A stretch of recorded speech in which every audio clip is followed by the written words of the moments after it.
ഗോവിന്ദനാമസങ്കീർത്തനം ഗോവിന്ദ ഗോവിന്ദ.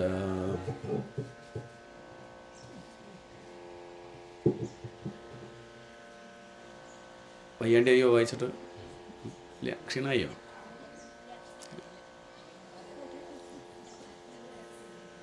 നാരായണീയം വായിക്കാറായ പിന്നെ ഒക്കെ എളുപ്പമാണ്. പിന്നെ ഭാഗവതമൊക്കെ എത്രയോ എളുപ്പമാണ്.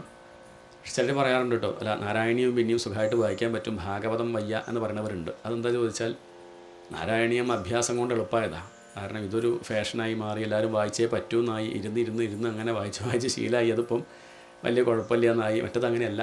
പിന്നെ 335 അധ്യായങ്ങളുണ്ട്. അതുപോലെ 100 ഉള്ളൂ, തീരല്ലോ എന്നുള്ളൊരു വിചാരം കൊണ്ട് കുറേശ്ശെ നോക്കും. മറ്റത് കുറച്ച് അധികം ഉണ്ടോ എന്നുള്ളൊരു ഭയം കൊണ്ട് തൊടാണ്ടിരുന്നിട്ടൊക്കെയാണ് ഈ പ്രശ്നം. അല്ലാണ്ട് നോക്കുകയാണെങ്കിൽ നാരായണീയാണ് കഠിനം.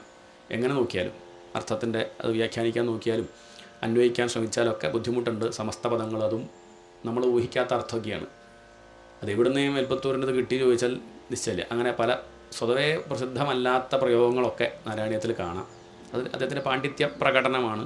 അതൊരു ദോഷമായിട്ട് പറയാൻ വയ്യ. കാരണം പാണ്ഡിത്യം പ്രകടിപ്പിക്കുന്നത് ആരുടെ മുന്നിലാണ്? നമ്മൾ മറ്റുള്ളവരുടെ മുന്നിലാണ്. എന്നിട്ട് അവർ സർട്ടിഫിക്കറ്റ് കിട്ടാനാണ് അവരെ കയ്യിൽ നിന്ന്. ഭഗവാന്റെ മുന്നിൽ പ്രകടിപ്പിക്കുകയാണ്. അല്ലാതെ അദ്ദേഹത്തിന് വേറൊന്നും ഒരു സർട്ടിഫിക്കറ്റും ആവശ്യമില്ല. അതുകൊണ്ടത് ദോഷമായിട്ട് പറയാൻ വയ്യ. എന്നാലും ഇവിടെ ആദ്യത്തെ ഒരു 3 ദശകം പറയാം എന്ന് വിചാരിക്കുകയാണ്. ഒരു ദശകം നമ്മൾ കണ്ടു, കുറേശ്ശെയായിട്ട് അങ്ങനെ കണ്ടു. മുഴുവനായിട്ടല്ല പറയണത്, അതിൻ്റെ ഒരു സാരം പറയുകയാണ്.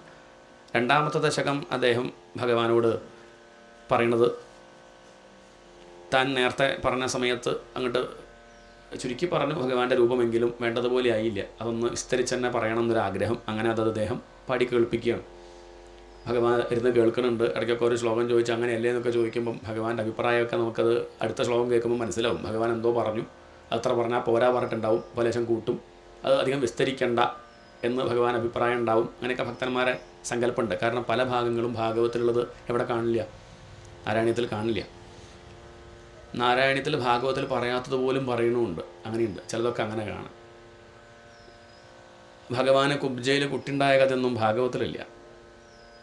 മേൽപ്പത്തൂരത് പറയാം. മേൽപ്പത്തൂരത് ഇപ്പം എങ്ങനെയാണ് അറിഞ്ഞു ചോദിച്ചാൽ നിശ്ചയില്ല. മേൽപ്പത്തൂരത് അറിയാം. ഗുരുവായൂരപ്പൻ സ്വകാര്യമായിട്ട് പറഞ്ഞിട്ടുണ്ടാവുമായിരിക്കും, നിശ്ചയില്ല. അതാണ് മേൽപ്പത്തൂരും ഭഗവാനായിട്ടുള്ള ബന്ധം. ചിലതൊക്കെ മേൽപ്പത്തൂര് പറയുന്നുണ്ട്, ചിലപ്പോൾ മറ്റ് ഗ്രന്ഥങ്ങളിലുണ്ടാവാം. അദ്ദേഹത്തിൻ്റെ പാണ്ഡിത്യം നമുക്ക് അളക്കാൻ സാധിക്കില്ല. പല ശാസ്ത്രവും പഠിച്ചിട്ടുണ്ട്, കാര്യങ്ങളൊക്കെ മനസ്സിലാക്കി അദ്ദേഹം അത് പറയുന്നുണ്ട്. അപ്പം ഇങ്ങനെ പല ദിക്കിലും. പിന്നെ നരകം പറയണില്ല, നരകത്തിന് രക്ഷിക്കണേ എന്ന് പറഞ്ഞ് നിർത്തുകയാണ്. അത്രയേ ഉള്ളൂ. ഭക്തന്മാർ പറയും അടുത്ത ദശകം ഭഗവാൻ അങ്ങനെ പേടിച്ചിരിക്കുക, ഇനിയിപ്പം ഇയാൾ 10 ശ്ലോകങ്ങളിൽ നരകം വർണ്ണിക്കുമോ? ഒരു ശ്ലോകത്തിൽ കുംഭീഭാഗം, അടുത്ത ശ്ലോകത്തിൽ അസിപത്രവനം. ഇല്ല, നേരെ അജാമളൻ്റെ കഥ ഇങ്ങോട്ട് ആരംഭിക്കുകയാണ്. അപ്പോഴാണ് ഗുരുവായൂരപ്പന് ശ്വാസം വേണ്ടതെന്നാണ്. കാരണം ഗുരുവായൂരപ്പന് ഇത് പറഞ്ഞ് കേൾപ്പിക്കേണ്ട കാര്യമൊന്നുമില്ലല്ലോ. ഭാഗവത്തിൽ പറയണതിൻ്റെ പശ്ചാത്തലം നമ്മൾ മറന്നു പോകരുത്. ഭാഗവതം ശ്രീശുകർ പരീക്ഷത്തിന് പറഞ്ഞു കൊടുക്കുകയാണ്. ഇത് അങ്ങനെയാണോ മേൽപ്പത്തൂര് ഗുരുവായൂരപ്പന് പറഞ്ഞു കൊടുക്കുക? അല്ലല്ല, അതാ വ്യത്യാസം. ഭഗവാന്റെ കഥകൾ തൻ്റെ സന്തോഷത്തിനായിട്ട് ഭഗവാന്റെ മുന്നിൽ പറഞ്ഞ് ഭഗവാൻ രസിക്കുന്നത് കണ്ട് മേൽപ്പത്തൂർ ആസ്വദിക്കുക. അതാണ്, അത്രയേ ഉള്ളൂ. അല്ലാതെ ഒരു കുട്ടിക്ക് കഥ പറഞ്ഞു കൊടുക്കുന്നത് പോലെ പറഞ്ഞ് ആ ഗുരുവായൂരപ്പൻ തൻ്റെ മഹിമ കേട്ട് സന്തോഷിക്കുന്നുണ്ടെങ്കിൽ അത് മേൽപ്പത്തൂരിനും സന്തോഷം. അതാണ് മേൽപ്പത്തൂരിൻ്റെ ലക്ഷ്യം. രണ്ടും വ്യത്യാസമുണ്ടെന്നർത്ഥം. അപ്പോൾ ഇവിടെ ഭഗവാന്റെ രൂപം വർണ്ണിക്കുന്നു. സൂചി കുത്താൻ ഇനി സ്ഥലമില്ല, അങ്ങനെയാണ് മേൽപ്പത്തൂർ വർണ്ണിക്കുന്നത്. അതാണ് ഇന്ന് കാണുന്ന പ്രസിദ്ധമായിട്ടുള്ള ഗുരുവായൂരപ്പൻ എന്ന് പറഞ്ഞുള്ള ഫോട്ടോയും ചിത്രങ്ങളൊക്കെ ഈ ഒരു ശ്ലോകമാണ്, അല്ലെങ്കിൽ ഈ ദശകമാണ് അതിൻ്റെ അടിസ്ഥാനം. സൂര്യസ്പർദ്ധി കിരീടമൂർധ്വതിലകത് പ്രോദ്ഭാസി ഭാലാന്തരം കാരുണ്യാകുലനേത്രം ആർദ്രഹസിതോല്ലാസം സുനാസാപുടം. സൂര്യസ്പർദ്ധി കിരീടം, ഭഗവാന്റെ കിരീടം വർണ്ണിക്കുകയാണ്. ആദ്യം കേശാദിപാദം വർണ്ണിക്കുകയാണ്. ആ കിരീടം എങ്ങനെയുള്ളതാണ്? സൂര്യസ്പർദ്ധി കിരീടം. സ്പർദ്ധ എന്ന് പറഞ്ഞാൽ മത്സരം എന്നർത്ഥം. സൂര്യനോട് മത്സരിക്കുന്ന കിരീടം. ഏത് കാര്യത്തിലാണ് സൂര്യനോട് മത്സരിക്കുന്നത്? ജ്വലിക്കുന്ന കാര്യത്തിൽ, ആ നിറത്തിൻ്റെ കാര്യത്തിൽ. ഇങ്ങനെ സൂര്യനേക്കാൾ കുറച്ച് മുന്നിൽ തന്നെയാണ് ഭഗവാന്റെ കിരീടം ശോഭിക്കുന്നത്. സൂര്യസ്പർദ്ധി കിരീടം ഊർധ്വതിലക പ്രോദ്ഭാസി ഭാലാന്തരം. ഭാലാന്തരം ഭഗവാന്റെ ആ നെറ്റി, പഞ്ചമിചന്ദ്രനെ പോലെയുള്ള ഭഗവാന്റെ തിരുമുഖം, ആ നെറ്റിയിൽ നീട്ടി വരച്ച ഭഗവാന്റെ ഊർധ്വതിലകം എന്ന് പറഞ്ഞാൽ ഗോപിക്കുറി, വട്ടത്തിലുള്ള പൊട്ടല്ല, നീണ്ട കുറി. പ്രോദ്ഭാസി ഭാലാന്തരം. ഇനി വളരെ പ്രധാനപ്പെട്ട കാര്യം, കാരുണ്യാകുല നേത്രം. നേത്രം മാത്രമായിട്ട് നിർത്തിയില്ല, കാരുണ്യാകുലനേത്രമാർദ്രഹസിതോല്ലാസം. ഭഗവാന്റെ ആ കാരുണ്യത്തെ കാണിക്കുന്ന ഭഗവാന്റെ കണ്ണും പുഞ്ചിരിയും ഒരുമിച്ച് പറഞ്ഞു. അതിനിടയ്ക്ക് മൂക്കുണ്ട്. ശരിക്കും നോക്കുകയാണെന്ന് വെച്ചാൽ അത് പറയണം, അത് പിന്നെയാണ് പറയണത്. ഭഗവാന്റെ നോട്ടവും പുഞ്ചിരിയും കൂടി ഒരുമിച്ച് പറയാം. അത് കഴിഞ്ഞിട്ട് സുനാസാപുടം, ഭഗവാന്റെ നാസിക പിന്നെയാണ്. കാരുണ്യാകുലനേത്രം, താമരതളം പോലുള്ള ഭഗവാന്റെ കണ്ണ്, ചുവന്നും നിൽക്കണ കണ്ണ്. എന്താ അങ്ങനെ ചുവക്കാൻ കാരണം ചോദിച്ചാൽ ഭഗവാൻ അങ്ങനെ നോക്കുകയാണ്. എന്നെ മാത്രം മതി എന്ന് പറഞ്ഞാൽ ആരെങ്കിലും വരുന്നുണ്ടോ? ഇല്ല, ആരുമില്ല. ധാരാളം പേര് വരുന്നുണ്ട്, വരിക്ക് നിൽക്കുന്നുണ്ട്. പക്ഷെ ആർക്കും തന്നെയല്ലല്ലോ വേണ്ടതെന്ന് ആലോചിച്ചു എന്താവാം. എന്നെ മാത്രം മതി പറഞ്ഞ ആരെങ്കിലും വരുന്നുണ്ടോ നോക്കി നോക്കി നോക്കി നോക്കി ചുവന്ന ഭഗവാന്റെ കാരുണ്യാകുലനേത്രം, ആർദ്രഹസിതോല്ലാസം, ഭക്തന്മാരുടെ ദുഃഖങ്ങൾ മുഴുവൻ തീർത്തു കൊടുക്കുന്ന ഭഗവാന്റെ പുഞ്ചിരി. സുനാസാപുടം, എളൻപൂ പോലുള്ള ഭഗവാന്റെ നാസിക. ഗണ്ഡോദ്യൻ മകരാഭകുണ്ടലയുഗം, ഭഗവാന്റെ ആ കാതിൽ ചാർത്തിയ മകരമത്സ്യത്തിൻ്റെ ആകൃതിയിലുള്ള കുണ്ടലങ്ങൾ. കണ്ഠോജ്വല കൗസ്തുഭം, ആ കണ്ഠത്തിൽ ശോഭിക്കുന്ന കൗസ്തുഭരത്നം. ത്വദ്രൂപം വനമാല്യഹാരപടല ശ്രീവത്സദീപ്രം ഭജേ, ആ കഴുത്തിൽ ചാർത്തിയ, ഭക്തന്മാർ പറയും മഞ്ജുള ചാർത്തിയ മാല. ഗുരുവായൂരപ്പൻ്റെ കഥ പറയുമ്പോൾ മഞ്ജുളയെ സ്മരിക്കാണ്ട വയ്യല്ലോ. അവൾ ചാർത്തിയ ആ വനമാല, ആ ധരിച്ച ഭഗവാന്റെ രൂപം ഹൃദയത്തിൽ തെളിഞ്ഞങ്ങനെ പ്രകാശിക്കട്ടെ. കേയൂരാംഗത കങ്കണോത്തമ മഹാരത്നാങ്കുലീയാങ്കിത ശ്രീമദ് ബാഹുചതുഷ്ക സംഗതഗത ശംഘാരി പങ്കേരുഹാം കാഞ്ചിത് കാഞ്ചന കാഞ്ചിലാഞ്ചിതലസത്പീതാംബരാലംബിനീം ആലംബേ വിമലാംബുജദ്യുതിപദാം മൂർത്തിം തവാർത്തിച്ഛിതം. ഭഗവാന്റെ കേയൂരം, അംഗതം, കങ്കണം, തോൾവളകൾ, കയ്യിലണിഞ്ഞ സ്വർണ്ണവളകൾ, വിരലുകളിലണിഞ്ഞ മോതിരങ്ങൾ, രത്നാങ്കുലീയ അങ്കിത ശ്രീമദ് ബാഹുചതുഷ്ക സംഗത ഗദാ ശംഘാരി പങ്കേരുഹാം. 4 കൈകൾ, കൈകളിലൊക്കെ ശംഖ്, ചക്രം, ഗദ, പത്മം. എന്തിനാ ശംഖ് ചോദിച്ചാൽ ഈ വഴിയിൽ വരൂ, ഭഗവാന്റെ വിളിയാണ്, ഇങ്ങോട്ട് വിളിക്കുകയാണ്, ഇങ്ങോട്ട് വരൂ, നാരായണി ഉണ്ട്, വരൂ, കേൾക്കോ എന്ന് പറഞ്ഞ് വിളിക്കുന്നില്ലേ. ഇതുപോലെ തൻ്റെ ഭക്തന്മാരുടെ അടുത്തേക്ക് വിളിക്കുന്നു. അതാണ് ശംഖ്, നേർവഴി കാണിച്ചു തരികയാണ്. ഇനി ആ വഴിക്ക് പോകാൻ തയ്യാറായില്ലെങ്കിൽ ഗദ, അപ്പോഴാണ് മേട്ടം കിട്ടുക. ചില 2 കിട്ടിയാൽ പോവും, ചില എത്ര കിട്ടിയാലും തിരിച്ചറിയില്ല. ഇനിയും പറഞ്ഞാൽ കേൾക്കണില്ലെങ്കിലോ അപ്പോഴാണ് ചക്രം. പിന്നെ അവർക്ക് മരണം തന്നെയാണ് നല്ലതെന്നാണ് ഭഗവാന്റെ അഭിപ്രായം. കാരണം അവർ ജീവിച്ചിരുന്നാൽ പിന്നെയും പാപം വർദ്ധിക്കുകയുള്ളൂ. അതിൽ നല്ലതെന്താ?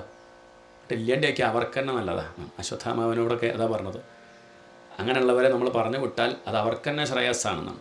ആദതായികളെ കൊല്ലുക വേണ്ടത്. കാരണം കൊന്നാൽ അവരിനി പാപം ചെയ്യില്ലല്ലോ, ഇല്ലെങ്കിൽ അവർക്ക് വീണ്ടും നരകണ്ടാവില്ലേ. അപ്പോൾ ചിലപ്പോൾ ഒക്കെ ചക്രം തന്നെ വേണ്ടി വരും. അതിനാണ് ചക്രം. താമര എന്തിനാണ്? എല്ലാം വിട്ട് അങ്ങയെ മാത്രം മതി എന്ന് പറഞ്ഞു വരുന്നവർക്ക് കൊടുക്കാൻ ആനന്ദം. അതാണ് താമര. കാഞ്ചിത് കാഞ്ചന കാഞ്ചിലാഞ്ചിതലസത് പീതാംബരാലംബിനീം, ഭഗവാന്റെ അരയിൽ ചാർത്തിയ മനോഹരമായിട്ടുള്ള അരഞ്ഞാണം. അതങ്ങനെ കെട്ടിച്ചാർത്തി ചാർത്തി ചാർത്തി ഇപ്പോൾ അവിടെ ഒരു കലുണ്ട്. അതാണ് ലാഞ്ചന. വിഗ്രഹത്തിലൊക്കെ കാണാം, അരഞ്ഞാണുള്ള ദിക്കിലൊരു പാട് കാണാം. ചെറിയ വിഗ്രഹമൊക്കെ പഴയ വിഗ്രഹമൊക്കെ ആകുമ്പം ആ ഒരു ലാഞ്ചന കെട്ടി കെട്ടി കെട്ടി ഇതുപോലെ ഭഗവാന്റെ ആ അരഞ്ഞാണം, അതിൻ്റെ കല.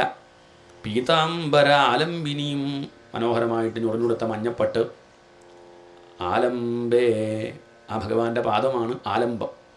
അത് ഉപനിഷത്തിലെ പദമാണ്. ഏതത് ആലംബനം ശ്രേഷ്ഠം, ഏതത് ആലംബനം പരം. ഇതാണ് ആശ്രയം. ആലംബനം എന്ന് പറഞ്ഞാൽ ആശ്രയം. ഇതല്ലാണ്ട് വേറൊന്നും ആശ്രയമായിട്ടില്ല. ഉറപ്പിക്കൂ ഉറപ്പിക്കൂ എന്ന് പറയാണ്. അങ്ങനെയുള്ള ഭഗവാന്റെ ആ മനോഹരമായിട്ടുള്ള ആ പാദം. യത്രൈലോക്യമഹീയസോപിമഹിതം, ഭഗവാന്റെ മുഖം വീണ്ടും വർണ്ണിക്കുകയാണ്. സമ്മോഹനം മോഹനാത് കാന്തം കാന്തിനിധാനതോപി മധുരം മാധുര്യതുര്യാദപി സൗന്ദര്യോത്തരതോപി സുന്ദരതരം ത്വദ്രൂപം ആശ്ചര്യതോപ്യാശ്ചര്യം ഭുവനെ ന കസ്യ കുതുകം പുഷ്ണാതി വിഷ്ണോ വിഭോ. ഭഗവാനെ, അങ്ങയുടെ രൂപം അത് കണ്ടാൽ പിന്നെ വേറൊന്നും നോക്കാൻ ആർക്കും തോന്നില്ല. നമ്മൾ പിന്നെയും നോക്കുന്നുണ്ടല്ലോ, ശരിക്കും കണ്ടിട്ടില്ല. ഞാൻ പിന്നെയും നോക്കുന്നുണ്ടല്ലോ, ഗുരുവായൂരപ്പനെ കണ്ട് പിന്നെ എന്തിനൊക്കെ പിന്നാലെ ഞാൻ പോയി. ആ ഗുരുവായൂരപ്പനെ ശരിക്കും കണ്ടിട്ടില്ല. ഭഗവാനിൽ വീണൊരാൾ വേറൊന്നിലും വീഴില്ല. അയാളെ പ്രലോഭിപ്പിക്കാൻ ഒരാൾക്കും സാധിക്കില്ല. അമൃത് കുടിച്ചാലും ചുക്കുവെള്ളം കുടിക്കുമോ? എന്താ ചുക്കുവെള്ളം? ഞാൻ അമൃത് കുടിച്ചതാടോ, അത്രയേ ഉള്ളൂ. ഇനി നമ്മളെ വരട്ടാൻ നിൽക്കുക. വലുത് കണ്ടു. ഭഗവാനിൽ വീണൊരാൾ, ഭഗവാന്റെ പേരെന്നെ മഹാകർത്ത, സഹസ്രനാമത്തിലൊരു പേര് കാണാം. വലിയൊരു കുഴിയാണത്. ആ കുഴിയിൽ വീണ രക്ഷപ്പെട്ടു. പിന്നെ അവരെ ദുഃഖിപ്പിക്കാൻ ആർക്കും സാധിക്കില്ല. ഇവിടെ യത്രൈലോക്യമഹീയസോപിമഹിതം. ഇവിടെയുള്ള സുന്ദരങ്ങളായിട്ട് തോന്നുന്ന വസ്തുക്കളൊക്കെ വാസ്തവത്തിൽ സുന്ദരമായിട്ട് കുറച്ച് നേരത്തേക്ക് തോന്നാൻ കാരണം ഈ സുന്ദരം ഉള്ളതുകൊണ്ടാണ്. കുറച്ച് നേരത്തേക്ക് തോന്നുള്ളൂ. കുറച്ച് കഴിഞ്ഞാൽ നമുക്ക് സൗന്ദര്യം കുറഞ്ഞതുപോലെ തോന്നും, ഇല്ലേ? ഇല്ല, ഇപ്പോഴും സുന്ദരനായിട്ട് തന്നെയാണ് തോന്നുന്നത്. അതിങ്ങനെ മാറിക്കൊണ്ടിരിക്കും. കുറച്ച് കഴിയുമ്പോൾ ഇപ്പോൾ പോരട്ടോ, അന്ന് കണ്ടപ്പോൾ കല്യാണ ഫോട്ടോ പോലെയല്ല ഇപ്പം. സൗന്ദര്യം കുറഞ്ഞതായിട്ട് മാറും. എപ്പോഴും ഇഷ്ടം അങ്ങനെ നിൽക്കൊന്നുമില്ല, കുറച്ച് കഴിയുമ്പോൾ മാറും. പക്ഷേ കുറച്ച് നേരം ഇഷ്ടം തോന്നിയല്ലോ, അതെന്തുകൊണ്ടാണ്? അത് ഈ സുന്ദരൻ അതിലുള്ളത് കൊണ്ടാണ്. ഈ സുന്ദരം പോയാൽ എന്തായാലും ഇഷ്ടാവില്ല. ഈ സുന്ദരം പോയാലും ശരീരം അവിടെ ഉണ്ടാവും, പക്ഷെ നമ്മൾ എന്ത് ചെയ്യില്ല, എടുത്തു വയ്ക്കുമോ? കത്തിക്കും. എന്താ കാരണം? കണ്ണവിടെ ഉണ്ടല്ലോ, കൈ അവിടെ ഉണ്ടല്ലോ, കാലുണ്ടല്ലോ പറഞ്ഞിട്ട് കാര്യമില്ല. ആര് പോയി? ഈ സുന്ദരൻ പോയി. ഇപ്പോൾ വാസ്തവത്തിൽ സുന്ദരൻ ആരാ? ഈ ഭഗവാനല്ലേ. ആ തിരിച്ചറിവ് വന്നാൽ ഉണ്ടാവണമില്ല. അതാണ് ദുഃഖത്തിന് കാരണം. കാന്തം കാന്തി നിധാനതോപി മധുരം. ആ ഭഗവാൻ മധുരമാണ്. മാധുര്യധുര്യാദപി. മധുരം എന്ന് പറഞ്ഞാൽ പോരാ എന്നുള്ളതുകൊണ്ടാണ് മാധുര്യധുര്യാദപി. ഇത്ര മധുരമായിട്ടൊരു വസ്തു വേറല്ല. സൗന്ദര്യോത്തരതോപി. എന്നാൽ സുന്ദരനാണോ? എന്താ സംശയം? സുന്ദരൻ എന്ന് പറഞ്ഞാൽ മതിയോ? പോരാ. സൗന്ദര്യോത്തരതോപി സുന്ദരതരം. Superlative degree. ഗുഡ് എന്ന് പറഞ്ഞാൽ നന്നായി എന്നർത്ഥം. ബെറ്റർ എന്ന് പറഞ്ഞാൽ ഒന്നുകൂടി കേമായി. ബെസ്റ്റ് എന്ന് പറഞ്ഞാൽ ഇനി അങ്ങോട്ട് കേമാവില്ല. ഭഗവാൻ ഇനി അങ്ങോട്ട് ഭഗവാനേക്കാൾ ഇല്ല. ഭഗവാനേക്കാൾ സൗന്ദര്യം എന്ന് പറയാൻ ഒരു വസ്തു ഈ ലോകത്തില്ല. അത് കാണിക്കാനാണ് സൗന്ദര്യോത്തരതോപി സുന്ദരതരം. ഭാഗവത്തിലൊരു വർണ്ണന കാണാം. ഭഗവാനെ സൃഷ്ടിക്കണ സമയത്ത് ബ്രഹ്മാവ് നമ്മളെയൊക്കെ സൃഷ്ടിക്കുമ്പം അതിൽ പലതും ചേർക്കുമല്ലോ. പലതും ചേർത്തിട്ടാണ് ഉണ്ടാക്കുക. ഒരു സാധനം ഉണ്ടാക്കുമ്പോൾ പലതും ചേർക്കില്ലേ? അങ്ങനെ മനുഷ്യരെ സൃഷ്ടിക്കുന്ന സമയത്ത് സൗന്ദര്യക്കുപ്പി, ചെറിയൊരു കുപ്പിയുണ്ട്. ഇത്ര മുതൽ കുപ്പി എടുത്തിട്ട് ലേശം സൗന്ദര്യം ഇങ്ങനെ കുടയും. ഇത്രയുള്ളൂ. നമ്മളൊക്കെ ലേശം കുടയും. മുഴുവൻ എടുത്താൽ അത് തീർന്നു പോകില്ലേ? അധികം എടുക്കില്ല എന്നാണ്. എന്നാൽ കൃഷ്ണനെ സൃഷ്ടിക്കുമ്പം ഈ സൗന്ദര്യക്കുപ്പിയിലെ സൗന്ദര്യം മുഴുവൻ എടുത്ത് പോരാനായിട്ട് ലേശം ചില അമ്മമാർ പാലിൻ്റെ കുപ്പിയൊക്കെ കൊണ്ടുവന്നാൽ മുഴുവൻ പാലെടുത്ത് കഴിഞ്ഞാൽ ലേശം വെള്ളം ഒഴിച്ച് കുലുക്കും. പൈസ കൊടുത്ത് വാങ്ങുന്നതാണ്. അത് പോരാനായിട്ട് സൗന്ദര്യക്കുപ്പിയിലെ സൗന്ദര്യം മുഴുവൻ എടുത്ത് സൃഷ്ടിച്ചതാണ് ഭഗവാനെ. അപ്പം അതുകൊണ്ട് ലേശം സൗന്ദര്യം കൂടും. എല്ലാവരും പോലെ അല്ലാന്ന് കാണിക്കാനാണ്. സൗന്ദര്യോത്തരതോപി സുന്ദരതരം ത്വദ്രൂപം ആശ്ചര്യതോപ്യാശ്ചര്യം. അത് കണ്ടാൽ അവർക്ക് ആശ്ചര്യമാണ്. പിന്നെ അവർക്ക് വാക്കൊന്നുമില്ല, ഒന്നും പറയാനുമില്ല. അവർ മിണ്ടാണ്ട് അവിടെ ഇരിക്കുകയുള്ളൂ. എന്ത് പറയാനാ? പറഞ്ഞൂടെ? പറഞ്ഞിട്ട് എന്താ കാര്യം? എത്ര പറഞ്ഞു, എന്നിട്ട് ഇപ്പോൾ ആരെന്ത് മനസ്സിലാക്കിയാണ്? ഇനി ഞാൻ പറഞ്ഞതിലൊക്കെ നിർത്തി എന്ന് പറഞ്ഞിരിക്കുകയുള്ളൂ. അതാണ് ആശ്ചര്യതോപ്യാശ്ചര്യം ഭുവനേ ന കസ്യ കുതുകം. ഈ ലോകത്ത് ആർക്കാണ് ആ ഭഗവാന്റെ മഹിമ കണ്ടാൽ, ആ രൂപം ഒന്ന് കണ്ടാൽ കൗതുകം തോന്നാണ്ടിരിക്കുക? എല്ലാവർക്കും തോന്നുന്ന അർത്ഥം. നേരാവണ്ണം കണ്ടാൽ എല്ലാവർക്കും അത്ഭുതം തോന്നും. പുഷ്ണാതി വിഷ്ണു വിഭോ. അങ്ങനെയുള്ള ഭഗവാനെ എന്നെ അങ്ങ് രക്ഷിക്കണേ. തത്താദൃങ് മധുരാത്മകം തവ വപു. നേരത്തെ പറഞ്ഞല്ലോ ഭഗവാനിൽ വീണ ആൾ വേറൊന്നിലും വീഴില്ല എന്ന്. അങ്ങനെ വീണ ആളുടെ ഒരു കഥ പറയാം എന്ന് പറഞ്ഞിട്ടാണ് അടുത്തത്. തത്താദൃങ് മധുരാത്മകം തവ വപു സംപ്രാപ്യ. ഇങ്ങനെയൊക്കെ ഇരിക്കുന്ന അങ്ങയുടെ വപുസ് കണ്ട് പണ്ടൊരു കുട്ടി ലക്ഷ്മി ദേവി വീണു. സംപ്രാപ്യ സമ്പന്മയി സാ ദേവി. സാ എന്ന് പറഞ്ഞാൽ അവൾ എന്നർത്ഥം. ആ ലക്ഷ്മി പരമോത്സുക ചിരതരം നാസ്തേ സ്വഭക്തേഷ്വപി. അവൾ അങ്ങയിൽ വീണതുകൊണ്ടായിരിക്കും മറ്റുള്ളവരിൽ അധികം നേരം നിൽക്കാറില്ല. ലക്ഷ്മി നമ്മുടെ കയ്യിലൊക്കെ ഉണ്ട് എന്നുണ്ടാവുമോ? ഉണ്ടാവുമോ? എന്നുണ്ടാവും എന്ന് പറയാൻ വയ്യട്ടോ. അങ്ങനെ അങ്ങോട്ട് ഉറപ്പിക്കണ്ട. നാളെ ഇല്ലാണ്ടാവുമെന്ന് മനസ്സിലാക്കിക്കൊണ്ട് ഉപയോഗിക്കുകയൊക്കെ ചെയ്യുക. വേണ്ടെന്നല്ല. ലക്ഷ്മിക്ക് പ്രാധാന്യം ഇല്ലാവെന്നും പറയില്ല. ഒക്കെ ആവശ്യമാണ്. കാശൊക്കെ വേണം. അത്യാർത്ഥി വേണ്ടെന്നേ ഉള്ളൂ. അത് നാളെ നഷ്ടപ്പെടുമെന്ന് അറിഞ്ഞുകൊണ്ട് കയ്യിൽ വെച്ചോളൂ, കുഴപ്പമൊന്നുമില്ല. പണ്ട് പലർക്കും ഉണ്ടായിരുന്നില്ല, ഇപ്പം ഉണ്ടാവും. അടുത്ത തലമുറ ഉണ്ടായിക്കോളണമെന്നില്ല. കാശ് അവർക്ക് ഉണ്ടായിക്കോളണം. ഇതൊക്കെ മാറിക്കൊണ്ടിരിക്കും. നമ്മൾ കാണുന്നില്ലേ ലോകത്ത് അവസ്ഥ. എന്തുകൊണ്ടാണ് ആ ലക്ഷ്മി അങ്ങനെ ഒരിടത്ത് ഇരിക്കാത്തത്? അതിനുള്ള കാരണം മേൽപ്പത്തൂർ പറയുകയാണ്. അതെന്താ വെച്ചാൽ അവൾക്ക് അങ്ങേ വിട്ടുപോകാൻ വയ്യ. കുറച്ച് നേരമൊക്കെ വിട്ടുപോകാൻ പറ്റും. നമുക്കിപ്പോൾ എത്ര നേരം നാരായണീയം അവിടെ കേട്ടിരിക്കാൻ പറ്റും. കുറച്ച് കഴിഞ്ഞാൽ ഇപ്പം തന്നെ വൈകിയുള്ള അഭിപ്രായമില്ലേ? അങ്ങോട്ട് മൂപ്പർക്ക് പ്രഷറിൻ്റെ ഗുളിക തിരുമേനി കൊടുക്കുമോ? ഇല്ല.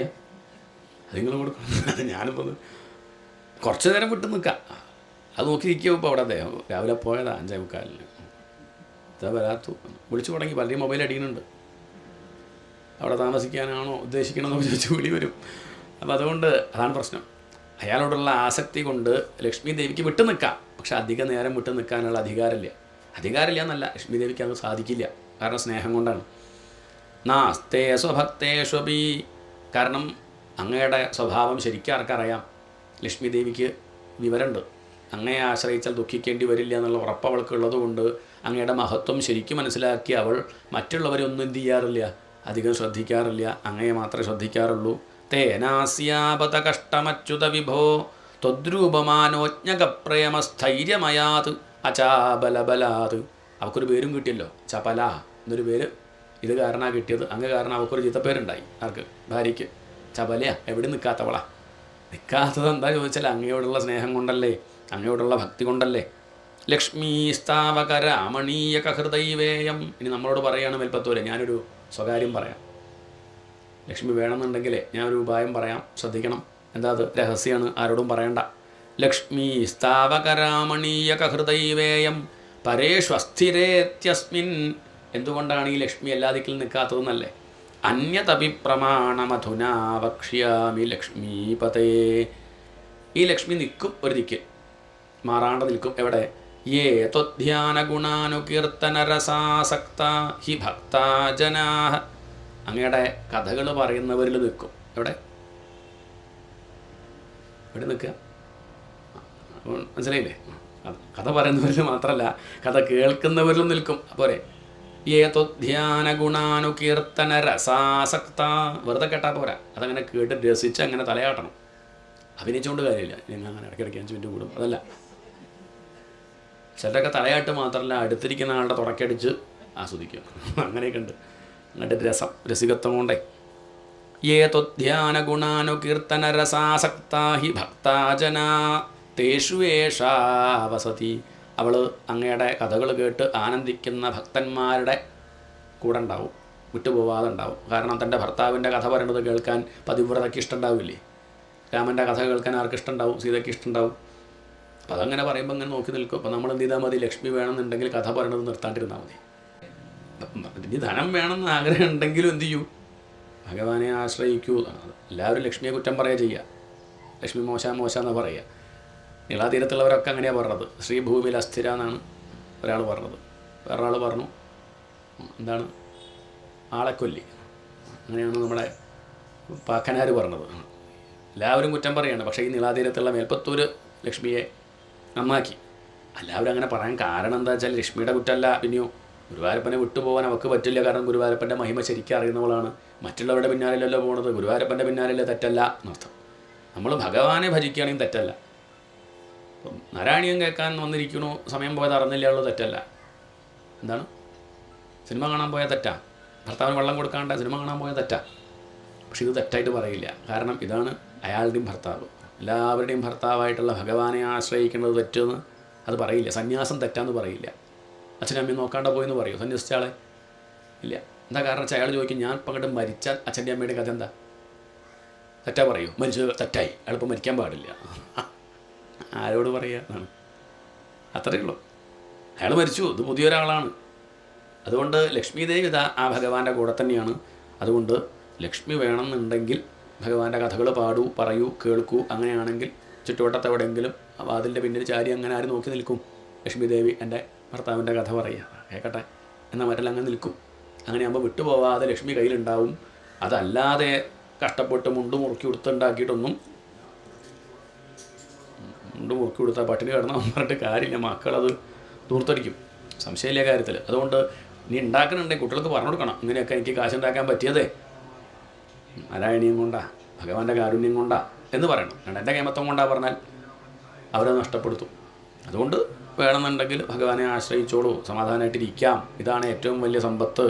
ആലംബേ ആണ്, ഇതാണ് ഏറ്റവും വലിയ ആലംബം. എന്നല്ലെങ്കിൽ നാളെ ഞാനൊക്കെ നഷ്ടപ്പെടും, ഇല്ലാണ്ടിയാവും. അച്ഛനും പോവും, അമ്മയും പോവും, സമ്പത്തും പോവും, പക്ഷെ ഭഗവാൻ പോവില്ല എന്നുള്ള പാഠം പഠിപ്പിക്കണം. ഇല്ലെങ്കിൽ ദുഃഖിക്കേണ്ടി വരും. ഏവം ഭൂതമനോജ്ഞതാ നവസുധാ നിശ്യന്ത സന്തോഹനം ത്വദ്രൂപം പരജിത് രസായനമയം ചേതോഹരം ശൃണ്വതാം സദ്യ പ്രേരയത്തെ മതിം മദയത്തെ രോമാഞ്ചയത്യംഗകം.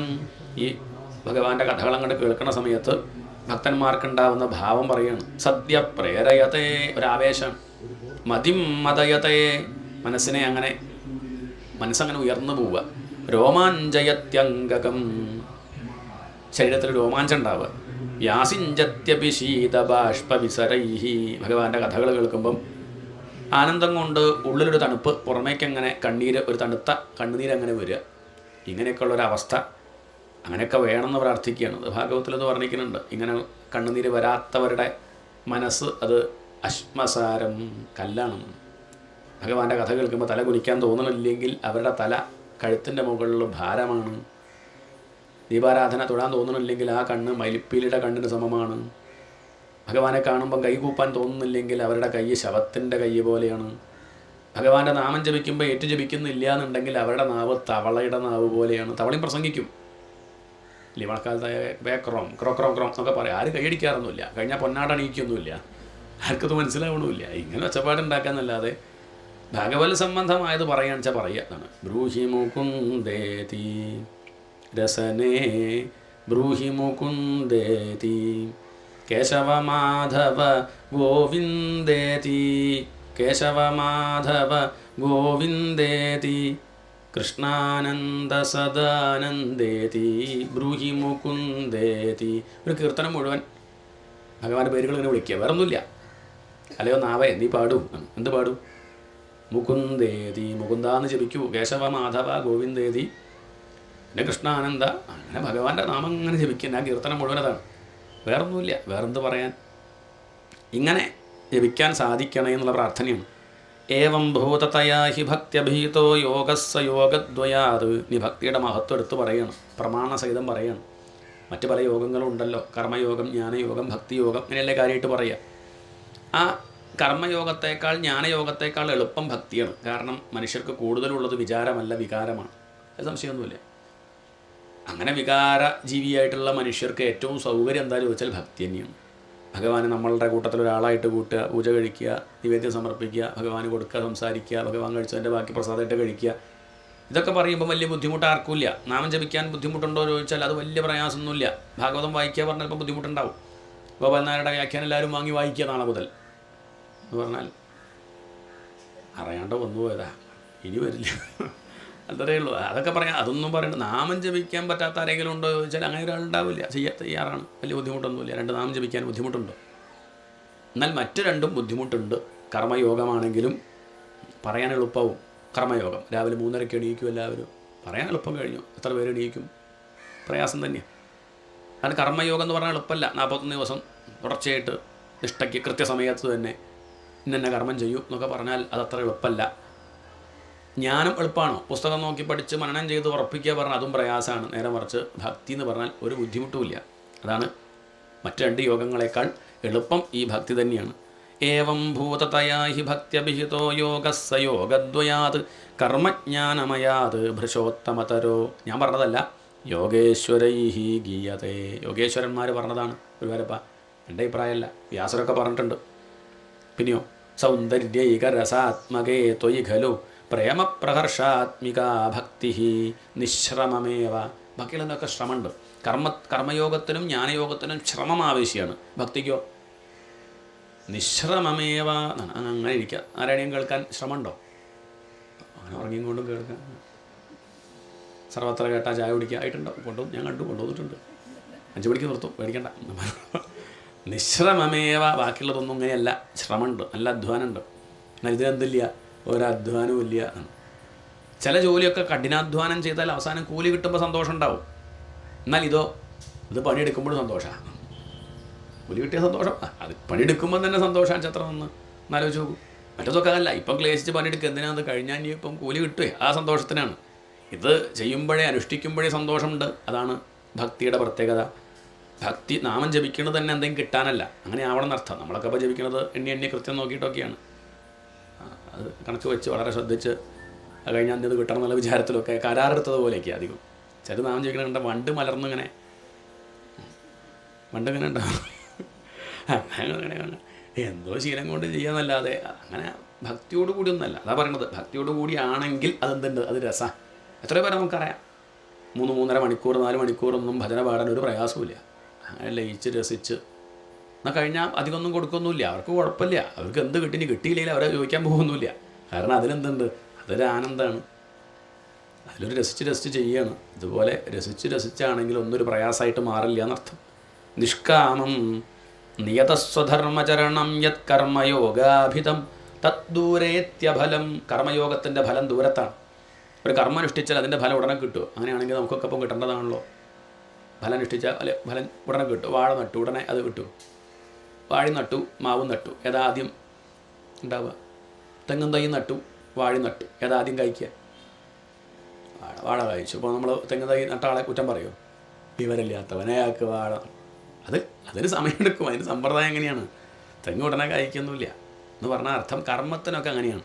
അത് ഉടനെ ഫലം കിട്ടുമൊന്നുമില്ല. ഇപ്പം ഒന്ന് സൽക്കർമ്മം ചെയ്തു നോക്കി വെക്കുക, ഇപ്പം ഫലം കിട്ടുമൊന്നുമില്ല. അത് സമയമെടുക്കും എന്നർത്ഥം. കർമ്മഫലം അങ്ങനെയാണ്. കർമ്മയോഗത്തിൻ്റെ അങ്ങനെ തന്നെ. ദൂരേത്യഫലം, ഇന്നങ്ങോട്ട് തുടങ്ങി പറഞ്ഞിട്ട് കാര്യമില്ല. കുറച്ച് ദിവസം കഴിയട്ടെ, മെല്ലെ മെല്ലെ മെല്ലെ മെല്ലെ മെല്ലെയാണ് അതിൻ്റെ ഫലം. എന്നാൽ അങ്ങനെയല്ല ഭക്തിയുടെ കാര്യം. അത് അനുഷ്ഠിക്കുമ്പം തന്നെ തത്വവ്യക്തതയാ സുദുർഗമതരം ജ്ഞാനമാവട്ടെ. അത് വ്യക്തമല്ല, തുടങ്ങുമ്പോൾ ഒന്നും വ്യക്തമല്ല. പിന്നെ ഗുരുനാഥൻ്റെ ഉപദേശത്തെ അങ്ങോട്ട് വിശ്വസിച്ച് അത് ശരിയായിരിക്കണം എന്നങ്ങോട്ട് ഉറപ്പിച്ച് ആ വഴിക്ക് മുന്നോട്ട് പോവുകയാണ്. തൻ്റെ അനുഭവത്തിലില്ല, എന്നാലും അത് ശരിയായിരിക്കണം എന്നുള്ള മട്ടിൽ പോവുകയാണ്. എന്നാൽ ഇതങ്ങനെയല്ല. ത്വത് പ്രേമാത്മക ഭക്തിരേവ സതതം സ്വാദീയസി ശ്രേയസി. എന്നാൽ ഈ പ്രേമാത്മക ഭക്തിയാവട്ടെ അത് സ്വാദുള്ളതാണ്.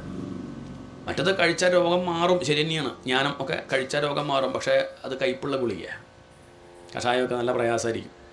പാരസെറ്റമോൾ കഴിച്ചാൽ നമ്മൾ വായിലിങ്ങനെ വെക്കുമോ? 10 മിനിറ്റ് അവിടെ ഒന്നോട്ട് വയ്ക്കുമോ?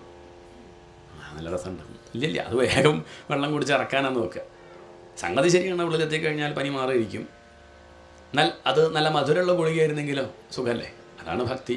അത് പ്രയാസമൊന്നുമില്ല. ഈ വേദന ഉണ്ടെങ്കിലും അത് ബുദ്ധിമുട്ടല്ലാണ്ടേ മാറും ഭക്തി ഉണ്ടെങ്കിൽ. ഈ അടുത്തൊരാൾ വിളിച്ചു പറഞ്ഞു, 2 മാസമായിട്ട് കിടപ്പിലാണ്. അതുകൊണ്ട് വളരെ ഞാൻ പരാതി പറയല്ല, കാല് പൊട്ടി കിടക്കണോണ്ട് സുഖമായിട്ട് ഭാഗവതമൊക്കെ കേൾക്കാൻ പറ്റിയതാണ്. മറ്റത് ഇങ്ങനെ യൂട്യൂബിൽ ഇങ്ങനെ നോട്ടിഫിക്കേഷൻ പറ്റി ഒന്നും നോക്കാറൊന്നുമില്ല. ഇതിപ്പം വേറെ പണിയൊന്നും ഇല്ലാത്തതുകൊണ്ട് അവിടെ ഇരുന്ന് സുഖമായിട്ട് മറ്റുള്ളവരുടെ ശല്യമില്ല ഇരുന്ന് അങ്ങനെ സ്വസ്ഥമായിട്ട് 2 മാസം കൊണ്ട് മുഴുവൻ അങ്ങോട്ട് കേട്ടു. അത് ഭക്തിയുള്ളതുകൊണ്ടാണ്. അതാണ് വ്യത്യാസം. താല്പര്യം എന്നുള്ളത് വലിയ ഘടകം തന്നെയാണ്. പ്രതികൂല സാഹചര്യം പോലും അവർക്ക് എന്തായി മാറും? അവർക്കത് അനുകൂലമായിട്ട് മാറും. അവരതിന് പോലും എന്ത് കാണും? രസം കണ്ടെത്തും. അഡ്മിറ്റായാൽ വളരെ നന്നായി, ഇവിടെ തപസ് ചെയ്യാൻ പറ്റിയ സ്ഥലം, ഇവിടെ വാടേ ധ്യാനിക്കാൻ പറ്റിയ സ്ഥലം, മറ്റു ശല്യമൊന്നുമില്ല.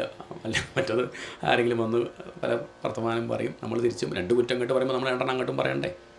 ഇങ്ങനെയൊക്കെയായി ബുദ്ധമൊന്നുമില്ല. ഒരാളുടെ ബുദ്ധിമുട്ടില്ല, സ്വസ്ഥമായിട്ടിരുന്ന് ജപിക്കാം, ധ്യാനിക്കാം, എളുപ്പം ശാന്തമായിട്ടിരിക്കും. ചിലപ്പോൾ അത് കഴിഞ്ഞ് വരുമ്പോഴേക്കും ആൾ മാറിയിട്ടുണ്ടാവും. രത്നാകരം വാൽമീകിയിട്ടുണ്ടാവും ആസ്പത്രിയിൽ നിന്ന് വരുമ്പോഴേക്കും അവിടുത്തെ ഭജനം കൊണ്ട്. അങ്ങനെയൊക്കെയുള്ള ഗുണം എന്നാണ്. അത്യായാസകരാണി. ഈ കർമ്മങ്ങളൊക്കെ എത്ര പ്രയാസമാണ്, എന്തെല്ലാം കഷ്ടപ്പാടുണ്ട് ഇല്ലേ? വ്രതം നോൽക്കണമെങ്കിൽ കഷ്ടപ്പാടില്ലേ? കഴിക്കാണ്ടിരിക്കണ്ടേ? അതങ്ങനെ ഫലം ആഗ്രഹിച്ച് നമ്മൾ കഴിക്കാണ്ടിരിക്കുകയല്ലേ? അല്ലേ? കഴിക്കാൻ മോഹനായിട്ട് കഴിക്കാണ്ടിരിക്കുക ആണോ? ആ പിറ്റേന്നുള്ള കഴിക്കൽ കാണുമ്പോൾ മനസ്സിലാവും. ഇന്നലെ ഏകാശിരുന്നും പറഞ്ഞിട്ട് ആ ചരക്കിൻ്റെ അടുത്ത് വന്നിരിക്കുക പിറ്റേ ദിവസം മുഴുവൻ. ഇതിലും ഇന്നലെ ലേശം കഴിക്കുക തന്നെയായിരുന്നു. കാരണം അതെന്തോന്ന് ആഗ്രഹിച്ചിട്ടുണ്ട്, ആ ഫലം കിട്ടണമെന്ന് കരുതിയിട്ട് അങ്ങനെ കഷ്ടപ്പെട്ട് എന്തിന് എന്നാണ്. അതാണ് മേൽപ്പത്തൂർ വേണ്ടത്. അതൊക്കെ എത്ര പ്രയാസം. അത്യായാസകരാണി കർമ്മപടലാണി. ഇങ്ങനെയൊക്കെ പല കർമ്മങ്ങളുണ്ട്. ബുദ്ധിമുട്ടായിട്ട് വളരെ ക്ലേശിച്ച് ശരീരത്തെ പീഡിപ്പിച്ചും കൊണ്ടും ശൂലമൂത്തന ഏർപ്പാടൊക്കെ ഉണ്ട്. ഇവിടെ നിർത്ത് അപ്പുറത്തേക്ക് എടുത്ത് ഇത്തരമൊന്നും പണി നാം ജപിക്കാനില്ല.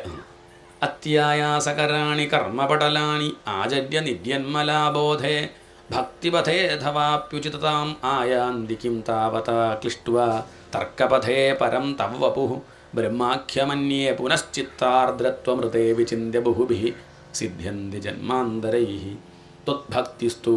അങ്ങയുടെ ഭക്തിയാവട്ടെ കഥാരസാമൃതഝരീ നിർമ്മജ്ജനേന സ്വയം. മുങ്ങിക്കുളി അതാ പറഞ്ഞിരിക്കണം. കേരളീയനാണ് വട്ടേരി എന്നുള്ളതുകൊണ്ട് മുങ്ങിക്കുളി കേരളീയർക്ക് പ്രധാനമാണ്. മറ്റുള്ളവർക്ക് പിന്നെ അങ്ങനെ നിർബന്ധമൊന്നുമില്ല. പക്ഷെ മുങ്ങിക്കുളിച്ച ഒരാശ്വാസം എല്ലാ ഭാഗവും നനയുമല്ലോ എന്നാണ്.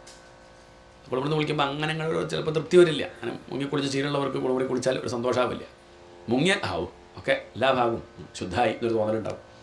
അതാണ് ഇവിടെ അങ്ങയുടെ ആ കഥാരസാമൃതഝരി, കഥാരസമാകുന്ന ആ നദിയിൽ അങ്ങോട്ട് മുങ്ങിയാൽ നിർമ്മജ്ജനേന സ്വയം സിദ്ധ്യന്തി വിമല പ്രബോധ പദവീം അക്ലേശത തന്വതി. ഒരു ക്ലേശവും ഇല്ലാതെ.